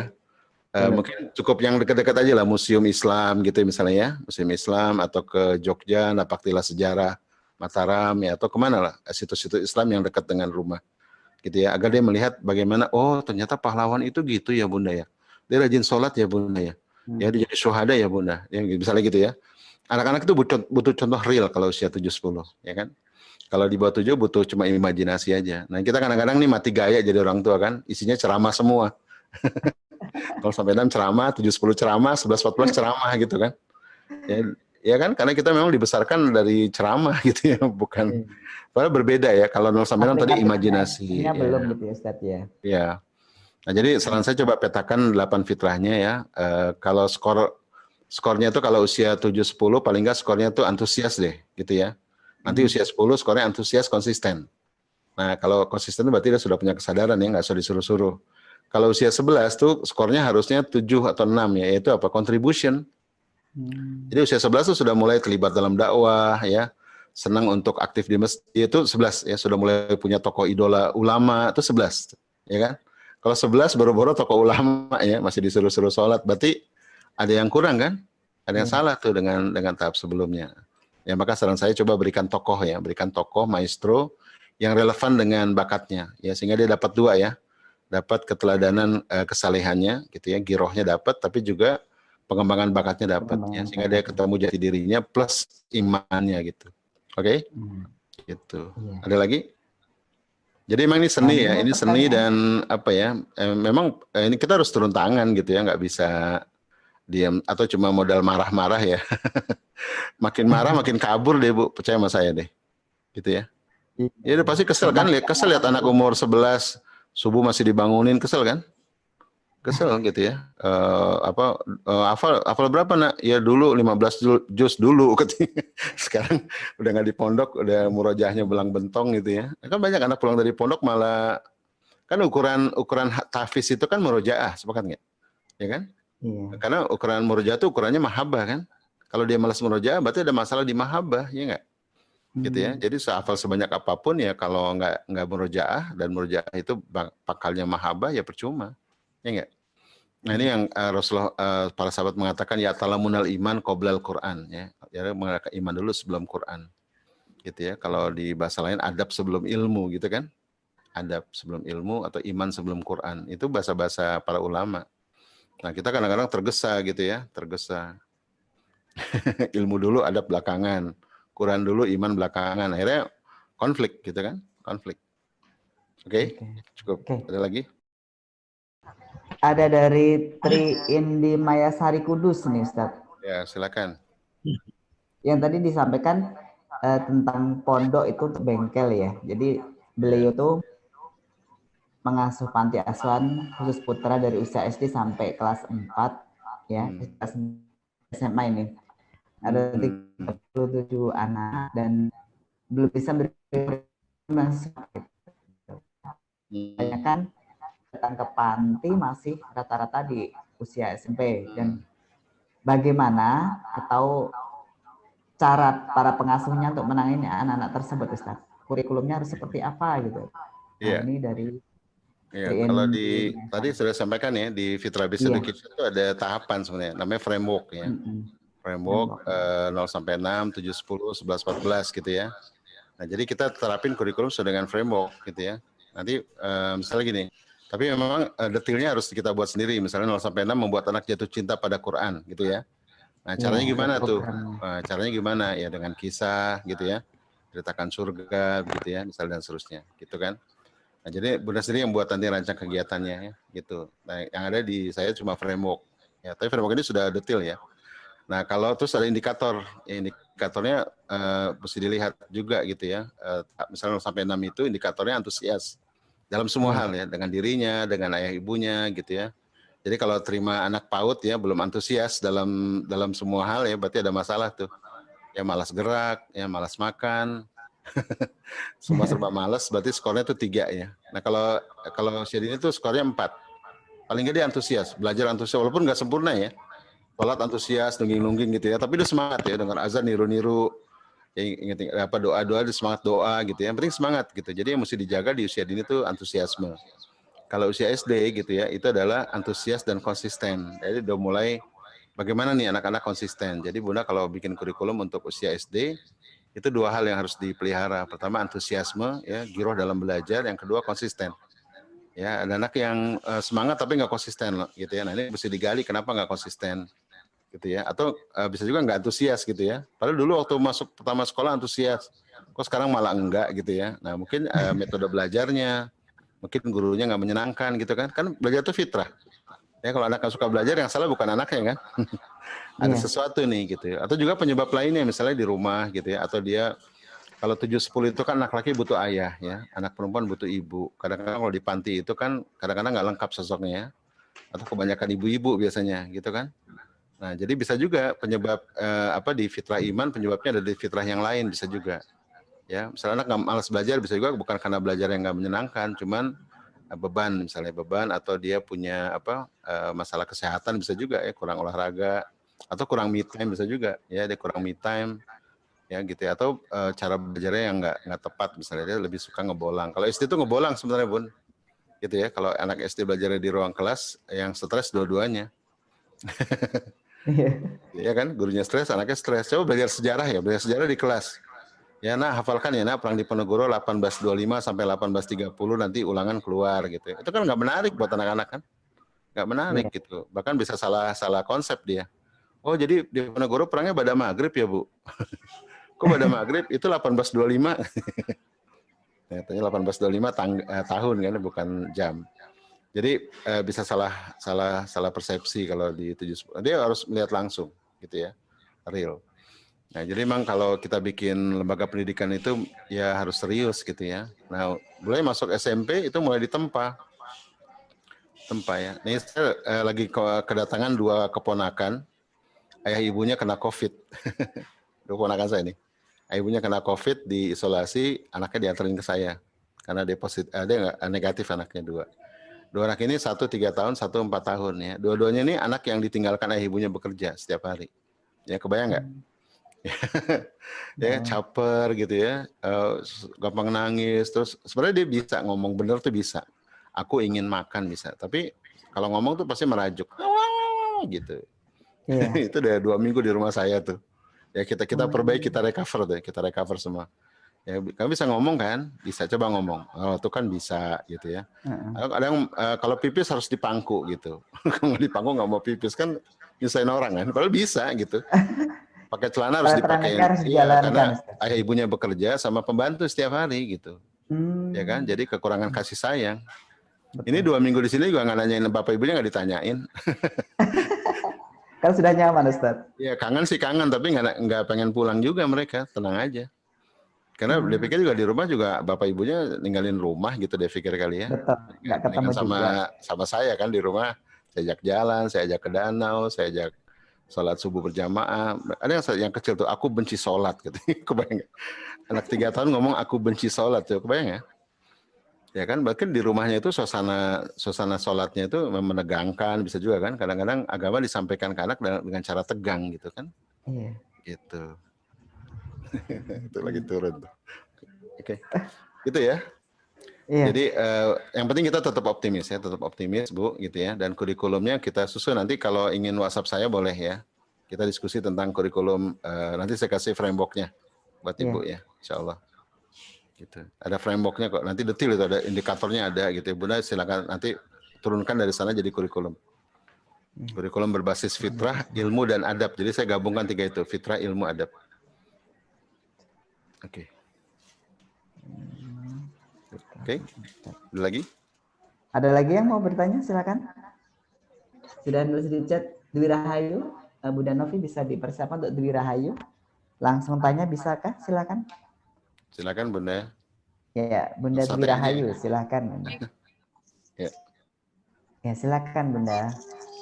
Ya, Assalamualaikum Ustaz. Waalaikumsalam. Silakan langsung ke Ustaz. Warahmatullahi wabarakatuh. Banyak kepo nggih Ustaz, Afwan. Ini untuk maaf, saya kan pengajar, jadi ketemu gitu ya Ustaz. Jadi mungkin bisa jadi sampai sore juga persiapan aktivitas untuk selanjutnya. Kadang-kadang anak itu nggak terlalu kepegang begitu. Jadi saya minta saran, tips bagaimana supaya bisa mencari waktu yang berkualitas untuk anak meskipun mungkin tidak maksimal begitu ya. Iya. Bagaimana ya Ustaz?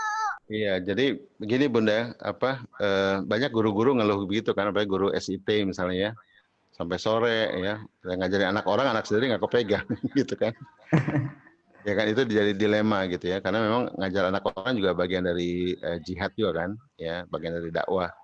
Tapi kalau sampai anak sendiri nggak kepegang kan jadi masalah kan ya, gitu ya, jadi masalah. Nah sekarang Bunda coba review lagi, Bunda mengajar itu prioritas bukan gitu ya, ini bagian dari prioritas dakwah keluarga atau bukan gitu ya, atau ini sekedar misalnya memenuhi nafkah misalnya. Gitu ya. Kalau memenuhi nafkah sebaiknya Bunda serahkan ke suami kalau urusan nafkah kan, kembalikan ke fitrah ayah itu, gitu ya. Kalau nolong suami untuk nafkah boleh-boleh aja, tapi jangan kelamaan, gitu ya. Jadi istri-istri yang membantu suami dalam nafkah ini kalau memang karena nafkah ya, para istri membantu suami itu boleh-boleh saja, tapi jangan kelamaan, gitu ya. Nanti suami jadi lemah dia. Gitu ya. Dan suami lemah ini biasanya nanti tanpa sadar kehilangan respect kita. Ya, dan biasanya suka selingkuh tuh biasanya, mohon maaf ya, biasanya. Saya temukan banyak, saya juga menangani life coaching untuk family kan. Itu kalau karena alasan nafkah gitu ya. Kalau alasan karena karir gitu ya. Kalau karir misalnya Bunda bisa merencanakan misalnya setahun 2 tahun ke depan bagaimana membuat sekolah sendiri misalnya, sehingga anak-anak bisa ikut Bunda pegang. Bisa juga kan bikin komunitas belajar di rumah atau sanggar belajar ya dengan ilmu Bunda. bisa bikin sanggar belajar untuk tetangga-tetangga di rumah gitu ya. Tentunya ada iuran segala macam bisa juga kan. Atau Bunda bisa mengembangkan modul ya, kayak saya kan bikin buku nih. Saya juga bukan dari pendidikan gitu ya. Saya bikin buku misalnya hasil riset, ya kemudian saya bikin training online gitu kan, bisa juga ya dengan ilmu Bunda itu. Jadi kita bisa dapat karir kita berlanjut, tapi anak tidak keteteran gitu, bisa juga kan.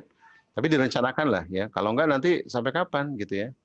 Sampai kapan? Bahkan kalau di Jepang itu ya, tradisi di Jepang, ini Jepang yang pinggiran ya, di desa-desa begitu. Mereka tidak make sense kalau ada ibu yang punya anak balita itu bekerja, nggak make sense. Bahkan dianggap apa ya, hina gitu. Kamu punya anak di rumah kok kamu kerja gitu. Karena nanti ada saatnya, namanya kalau anak masih di bawah 10 kita fokus domestik istilahnya begitu. Ya, nanti anak di atas 10 baru anak-anak udah bisa mandiri, baru ya ibunya bekerja paruh waktu begitu ya. Nanti anak-anak sudah mulai kuliah, baru dia berkarir. Jadi banyak di Jepang tuh ibu-ibu berkarir setelah usia 40-an gitu ya, baru berkarir ya. Dan itu masih banyak waktu kan ya, masih banyak waktu.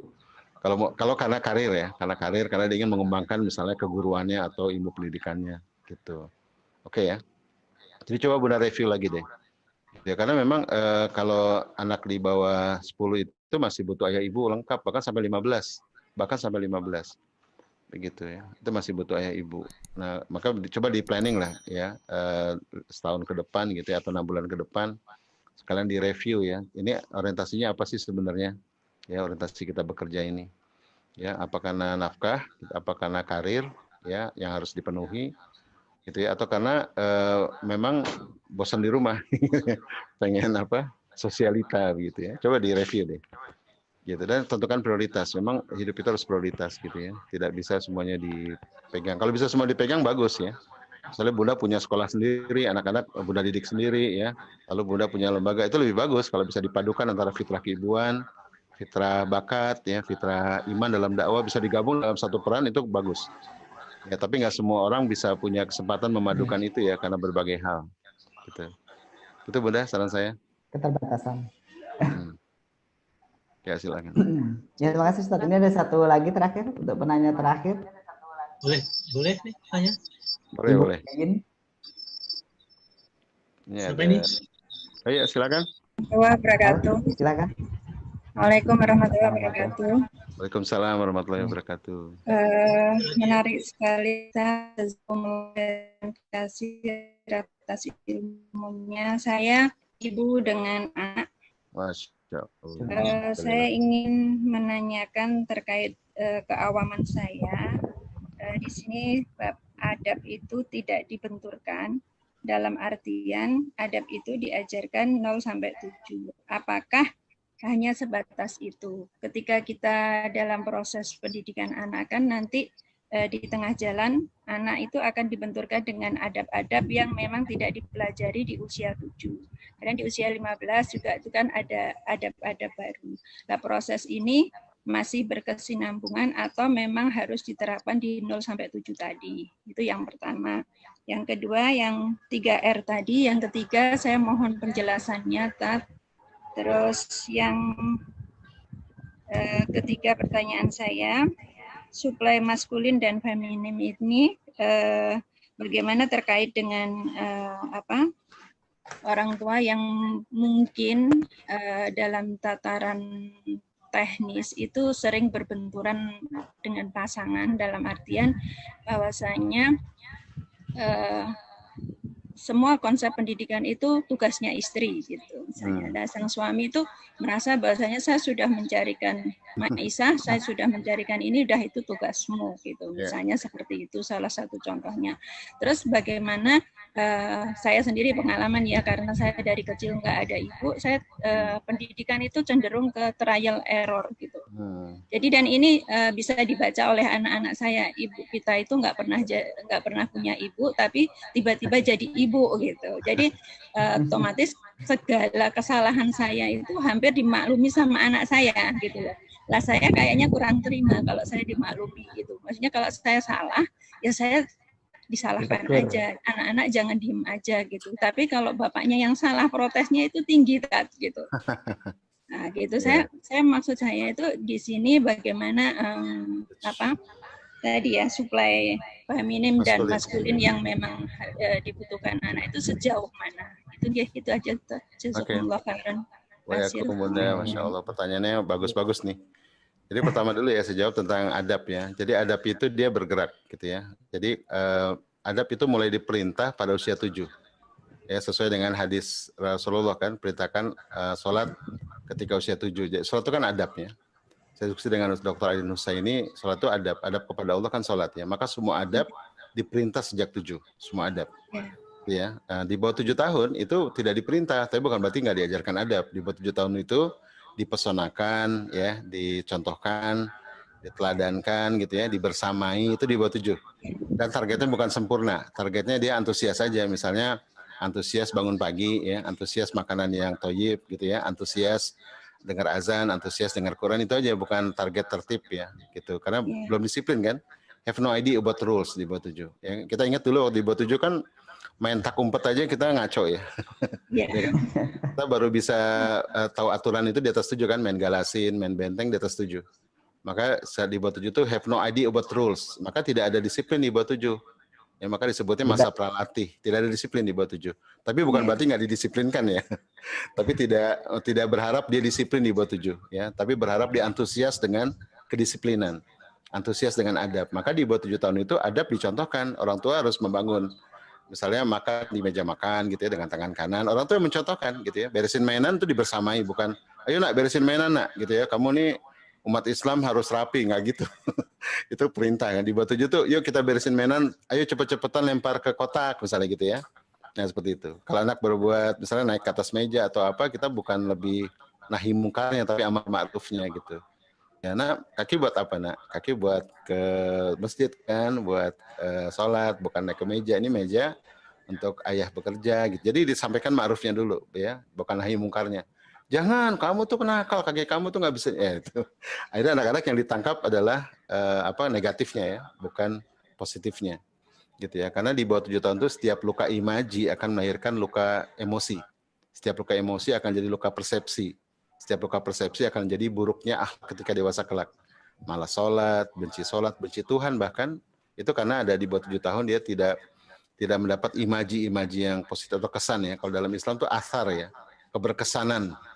Ya, maka para ulama mengatakan mendidik itu seperti berdakwah, yang disentuh itu jiwa gitu kan. Jiwa. Maka kalau di bawah 7 tahun bahasa psikologinya perasaan emosional ya gitu ya. Jiwa yang disentuh di bawah 7 itu. Nah, 7 sampai 10 ya baru adab itu diperintah. Tapi adab diperintah, tapi fitrah disadarkan. Nah, maka di bawah 7 harus banyak aktivitas kan. Ya, ngebolang, naik gunung, ya, homestay di rumah ulama, ya, dan seterusnya. Jadi bagaimana lihat dunia bekerja sehingga kemudian ketika adab diperintah dia punya kesadaran adab itu penting loh, gitu ya. Lihat tuh alam semesta ya. Tadi ada buku tentang sains kan ya. Jadi bukan tentang sainsnya, tapi bagaimana dia melihat keteraturan di semesta. Bagaimana bulan, bintang teratur, ya bagaimana mereka tasbih kepada Allah begitu kan. Nah, maka penting itu naik gunung, napak tilas sejarah gitu ya, ekspedisi ke ujung kulon misalnya. Sehingga anak-anak melihat bagaimana dunia itu bekerja, bagaimana hamba-hamba Tuhan ini tunduk pada Tuhan gitu. Sehingga dia, oh saya perlu sholat kalau begitu, gitu ya. Jadi kesadaran untuk sholat itu di usia 10 berangkat dari pengamatan dia, ya, kesimpulan dia atas segala sesuatu yang dia lihat gitu ya. Oke. Jadi kalau di bawah 7 itu keberkesanan dari perasaan, 7-10 itu keberkesanan dari activity, ya. Dari activity, ya, dari mubasyar, bagaimana dia melihat. Kan dia mulai tamyiz kan, mulai banyak kritis, banyak bertanya, puaskan gitu ya dengan cara melihat langsung gitu. Oke, jadi adab itu diperintah tapi fitrah disadarkan. Ya, sehingga nanti ketemu nih antara perintah dengan kesadaran. Ya, akhirnya dia patuh dengan kesadaran. Dalam bahasa dakwah disebut tau'iyah. Ya, sadar itu 7-10. Jadi bukan berarti makanya adab bergerak ya. Maka nanti 11 sampai 15 ini boleh masuk taklim kan, pengajaran yang deras itu di 11 ke atas. Ya, hakikat tentang metafisik, tentang filsafat Islam tuh mulai 11 ke atas, mulai masuk. Maka ada istilah adab sebelum ilmu kan, gitu ya. Maka adab harus selesai di usia 10. Ya, nanti adab sebelum ilmu. Karena begitu masuk ilmu ya, adab sudah tuntas ya. Paling nggak adab dalam arti dia sudah patuh dengan kesadaran tuh sudah cukup tuh, adab basic ya, adab basic. Akhirnya dia mau beradab pada ulama, beradab pada Quran, beradab pada lingkungan, ya, beradab pada masyarakat, gitu kan? Karena dari imaji yang positif berangkat jadi jadi keberkesanan ya, kemudian kesadaran. Akhirnya dia mau beradab kan. Maka 11-14 itu nanti kemudian ketemu tuh. Begitu dia ditempa gitu ya, ditempa dengan apa? Kasih investasi, bukakan rekening, bikinkan paspor ya, libatkan dalam tugas-tugas dakwah, proyek sosial, dia mulai merasakan bahwa oh ternyata adab itu penting ya, ternyata sholat itu penting. Nggak mungkin orang berdakwah kalau nggak rajin sholat gitu ya. Nggak mungkin orang bisa bisa menjalani investasi dengan tough, dengan tangguh ya, tanpa ada iman yang kuat gitu ya. Jadi muncul di usia 11-15. Maka diharapkan nanti 15 ke atas dia sudah sisanya dituliskan sendiri nanti gitu ya. Karena sudah mulai masuk masa mukallaf. Itu kalau bicara adab, mudah-mudahan paham Bunda ya. Jadi adabnya bergerak. Adabnya bergerak gitu ya. Jadi tidak sama, tidak terus diperintah terus enggak ya. Nah, kalau di bawah 7, kalau adab diperintah kasihan kan, atau dibenturkan ya. Misalnya dia suka ngomong, kita anggap nggak beradab.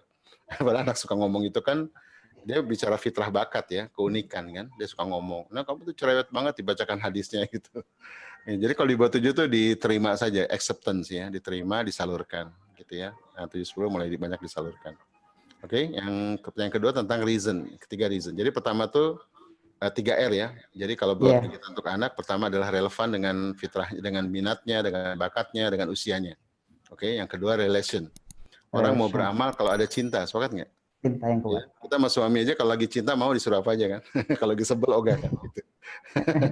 Ya kan? Cinta kata Gomblo, kalau cinta sudah melekat maka kotoran kucing terasa coklat katanya. Jadi cinta ini yang penting untuk mengikat ya. Bonding kalau orang bilang bonding. Nah, ketiga reason. Reason ini sebenarnya bicara untuk anak di atas 7 ya. Anak-anak harus melihat ya dengan akalnya gitu ya, dengan hatinya bahwa ini memang penting untuk hidupnya gitu. Nah, ini maka penting ilmu nanti ya. Ilmu mulai sehingga reasonnya dapat gitu. Ya, termasuk juga kalau misalnya di rumah bapak ibunya berjuang gitu ya, anak-anak punya reason. Kenapa sih saya harus belajar dengan rajin gitu ya? Kalau hanya perlu prihatin gitu ya. Kenapa saya harus belajar dengan rajin? Kenapa saya harus soleh gitu? Karena saya lihat ayah ibu saya juga orang yang saleh gitu ya. Mereka ini para pejuang hebat gitu. Saya malu kalau saya nggak berjuang. Keluarga ini keluarga baik gitu ya. Maka penting tuh nanti bapak ibu menanamkan reason. Termasuk juga, mohon maaf ya, termasuk juga silsilah. Kalau perlu silsilah tempel di tembok ya. Nah ini kamu dulu moyang kamu di Ponegoro nak gitu ya. Nggak ada cerita tuh di Ponegoro ngerokok misalnya gitu ya. Misalnya begitu ya.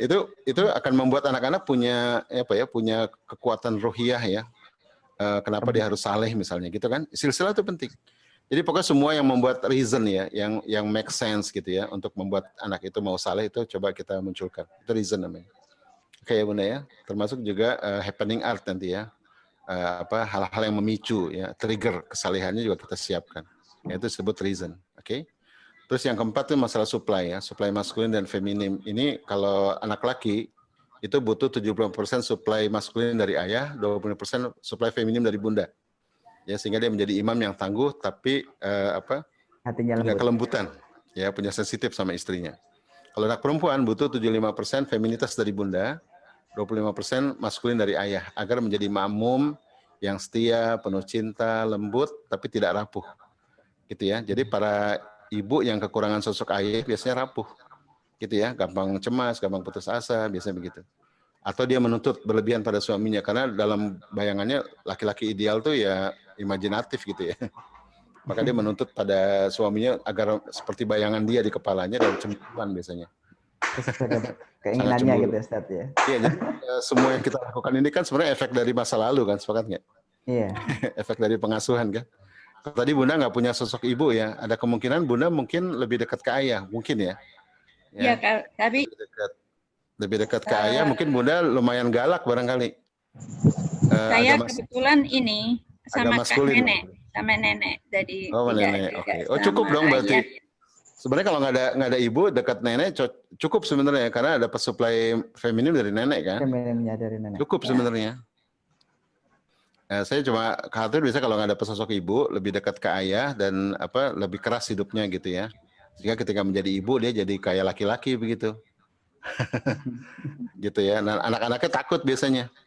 Gitu. Dan hari ini memang banyak terjadi di keluarga-keluarga itu fitrah yang tertukar ya. Bahasanya begitu. Jadi hari ini para ayah tuh lebih lembut biasanya dan para ibu lebih galak. Saya nggak ngerti itu.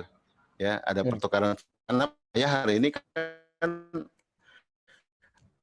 nggak ngerti ya, soalnya ini nggak disiapkan jadi ayah, cuma disiapkan jadi beri nafkah, sepakat nggak? Ya, Ya kan? sepakat.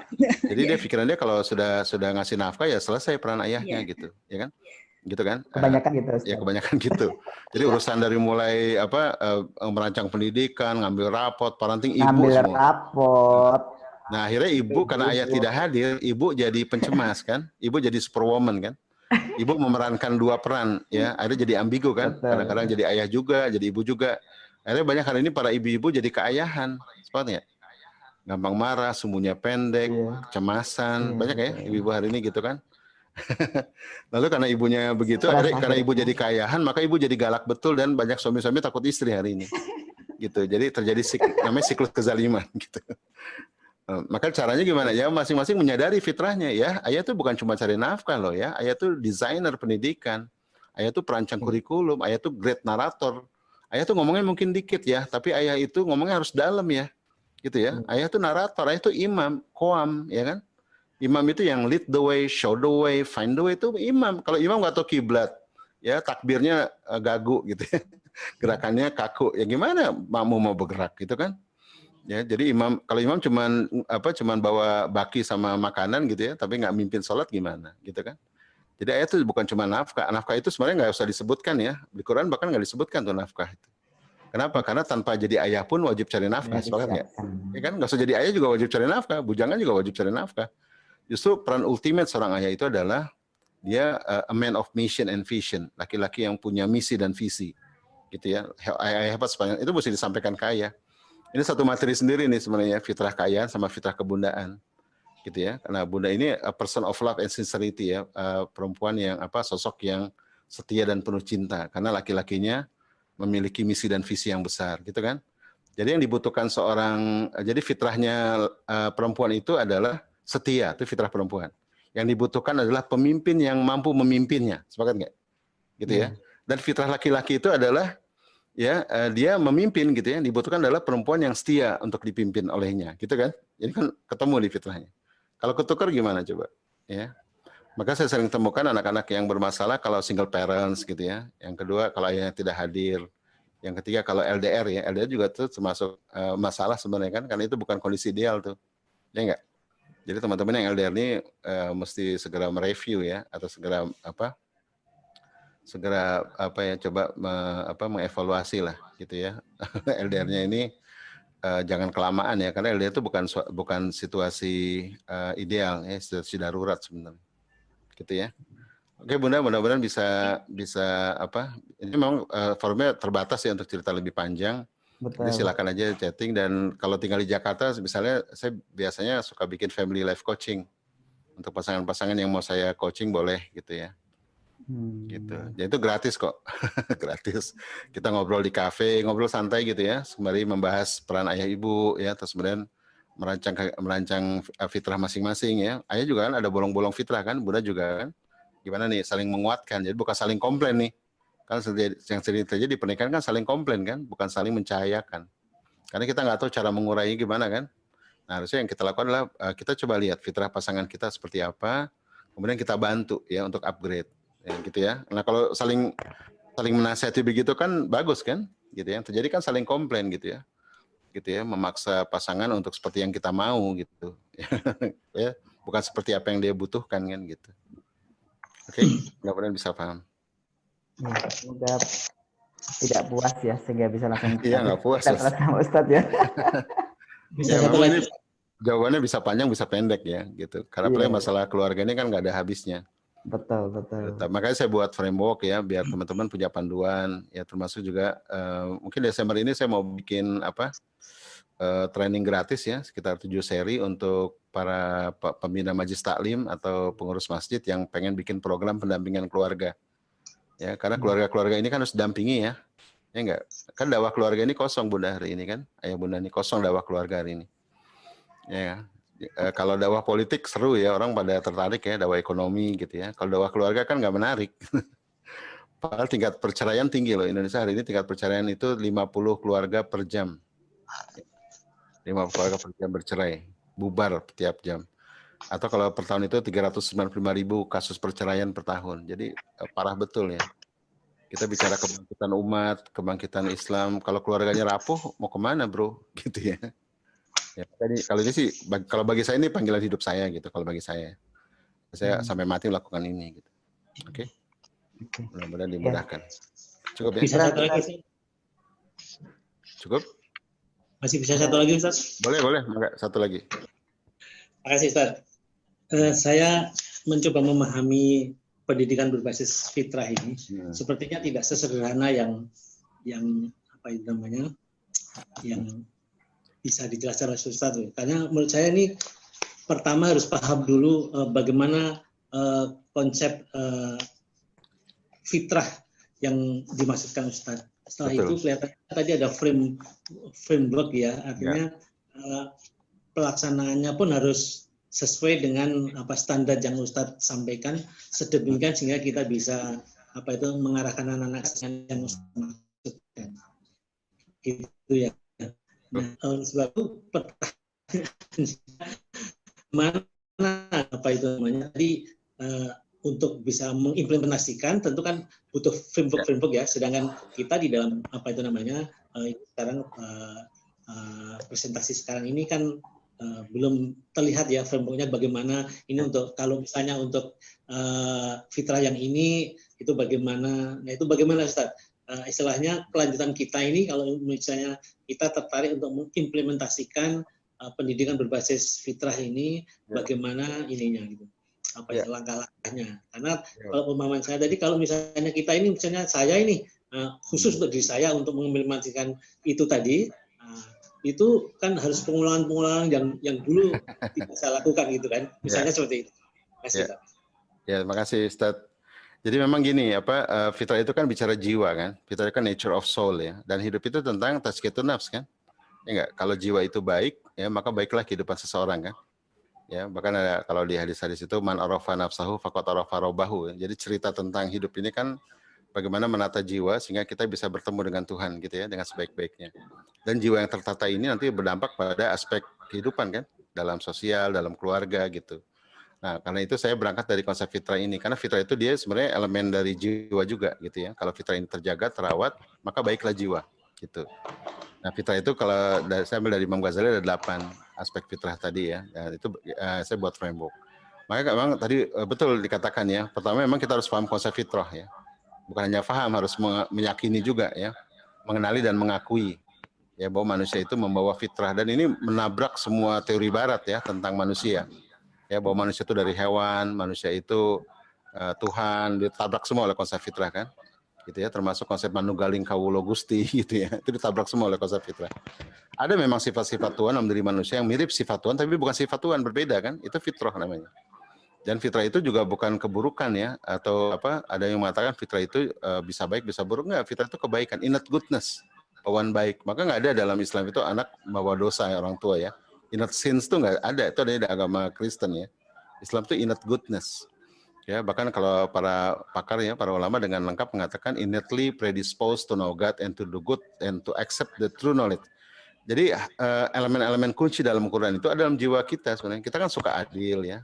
Ya enggak, suka jujur. Lihat anak-anak kita baru lahir kan suka adil, suka jujur, suka makanan yang alami, bahkan dari aspek fisik pun ya, itu fitri ya.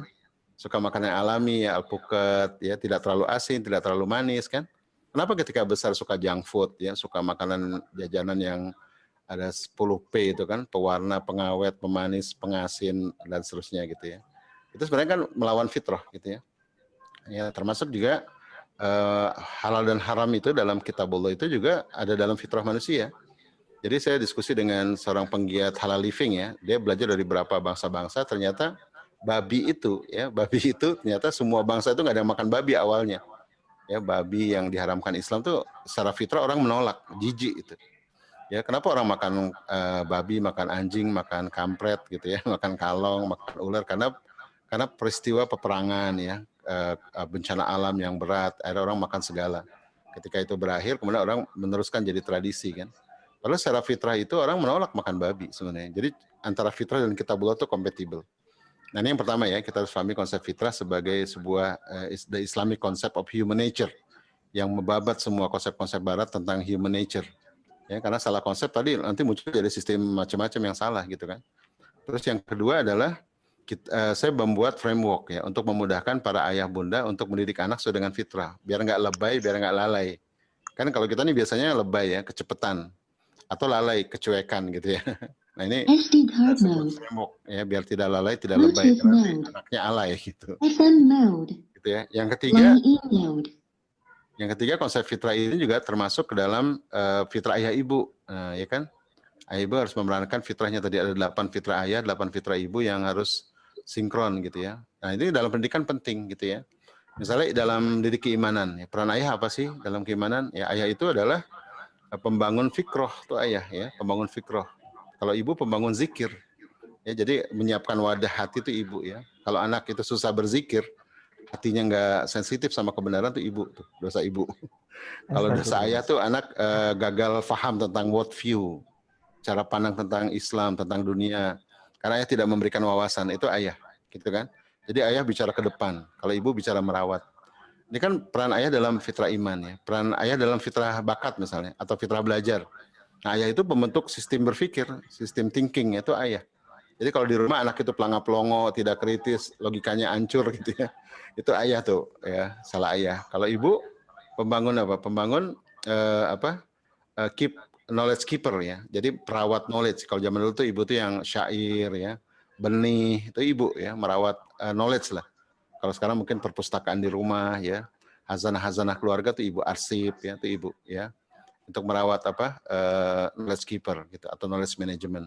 Oke, itu di fitrah belajar. Di fitrah seksualitas tadi udah ya, ayah supply maskulin, ibu supply feminim, gitu kan? Ayah itu yang pembentuk identitas kelakian, ibu pembentuk identitas keperempuanan, gitu kan? Itu penting. Jadi masing-masing punya peran untuk setiap fitrah.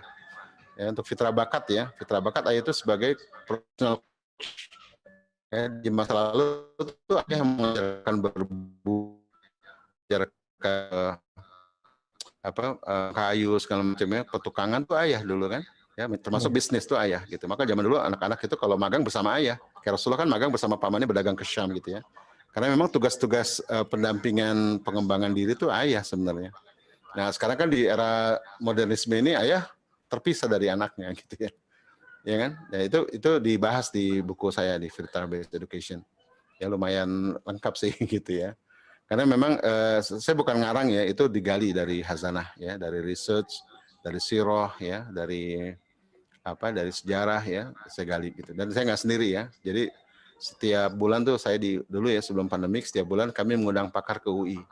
Ya, pakar-pakar untuk bicara satu subjek, misalnya tentang bakat ya, tentang seksualitas, tentang iman. Saya undang para pakar ini, kemudian saya melengkapi framework. Nah, jadi framework makin lama makin kaya gitu ya. Karena kita umat Islam ini banyak pakar, tapi biasanya bicaranya sektoral. Ya kan, ada yang ngomong tentang fisik aja ya, tentang kehidupan sehat, makanan sehat, kayak Ustaz Zaidul Akbar misalnya ya. Ada orang bicara tentang keimanan aja gitu ya, ada yang bicara tentang adab aja. Ada yang bicara. Jadi saya lebih integrator sebenarnya gitu ya. Karena itu keahlian saya memang integrator. Gitu. Oke, mudah-mudahan nanti kalau mau pesan buku boleh, kalau bukunya terlalu mahal bisa follow saya di Facebook ya, karena saya posting juga di Facebook. Ya, jadi saya bukan komersial. Jadi teman-teman yang ingin belajar itu silakan nanti di Facebook ada ya, usia 0 sampai 6 apa aja sih gitu, 7-10 apa aja sih. Misalnya ada di Facebook. Tapi memang harus cari ya. Harus searching. Gitu, harus searching, cari-cari. Itu saya tumpahkan semua kok di Facebook, di wall saya maupun di grup ya, gitu. Jadi silakan nanti teman-teman untuk eksplorasi, atau di YouTube juga banyak video-video saya ya, dari undangan-undangan lembaga juga itu bisa ditonton. Oke? Insya Allah memang kalau baru awal kelihatannya kompleks ya, tapi kalau sudah mulai masuk perlahan-lahan gitu ya, makin lama makin indah gitu, makin indah. Karena sudah distrukturkan kan ya, udah nggak kusut lagi, sudah mulai distrukturkan.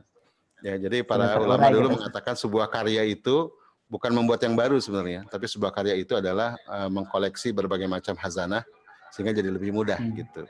Dikembangkan gitu ya. Jadi bukan membuat sesuatu yang baru sebenarnya kan kita nggak boleh bid'ah kan. Tugas kita adalah merajut ya, kemudian menghidangkan jadi sesuatu yang mudah untuk diterima publik gitu. Jam 9 ya, Ustaz ya. Ya. Oh iya, di jam 10 nih. Oke, syukur Ustaz. Oke, terima kasih teman-teman sekalian, para ayah bunda, para ustadz ustadzah yang sudah bersabar mendengarkan saya. Semoga bermanfaat dan memang waktunya kurang ya. Kalau sampai pagi juga masih bisa sih sebenarnya. Iya. Pagi lagi juga masih bisa Ustaz ini. Ya, oke. Terima kasih Ayah Pur dan teman-teman sekalian. Maaf kalau ada kata yang salah. Jazakallah khairan jazaa. Assalamualaikum warahmatullahi wabarakatuh.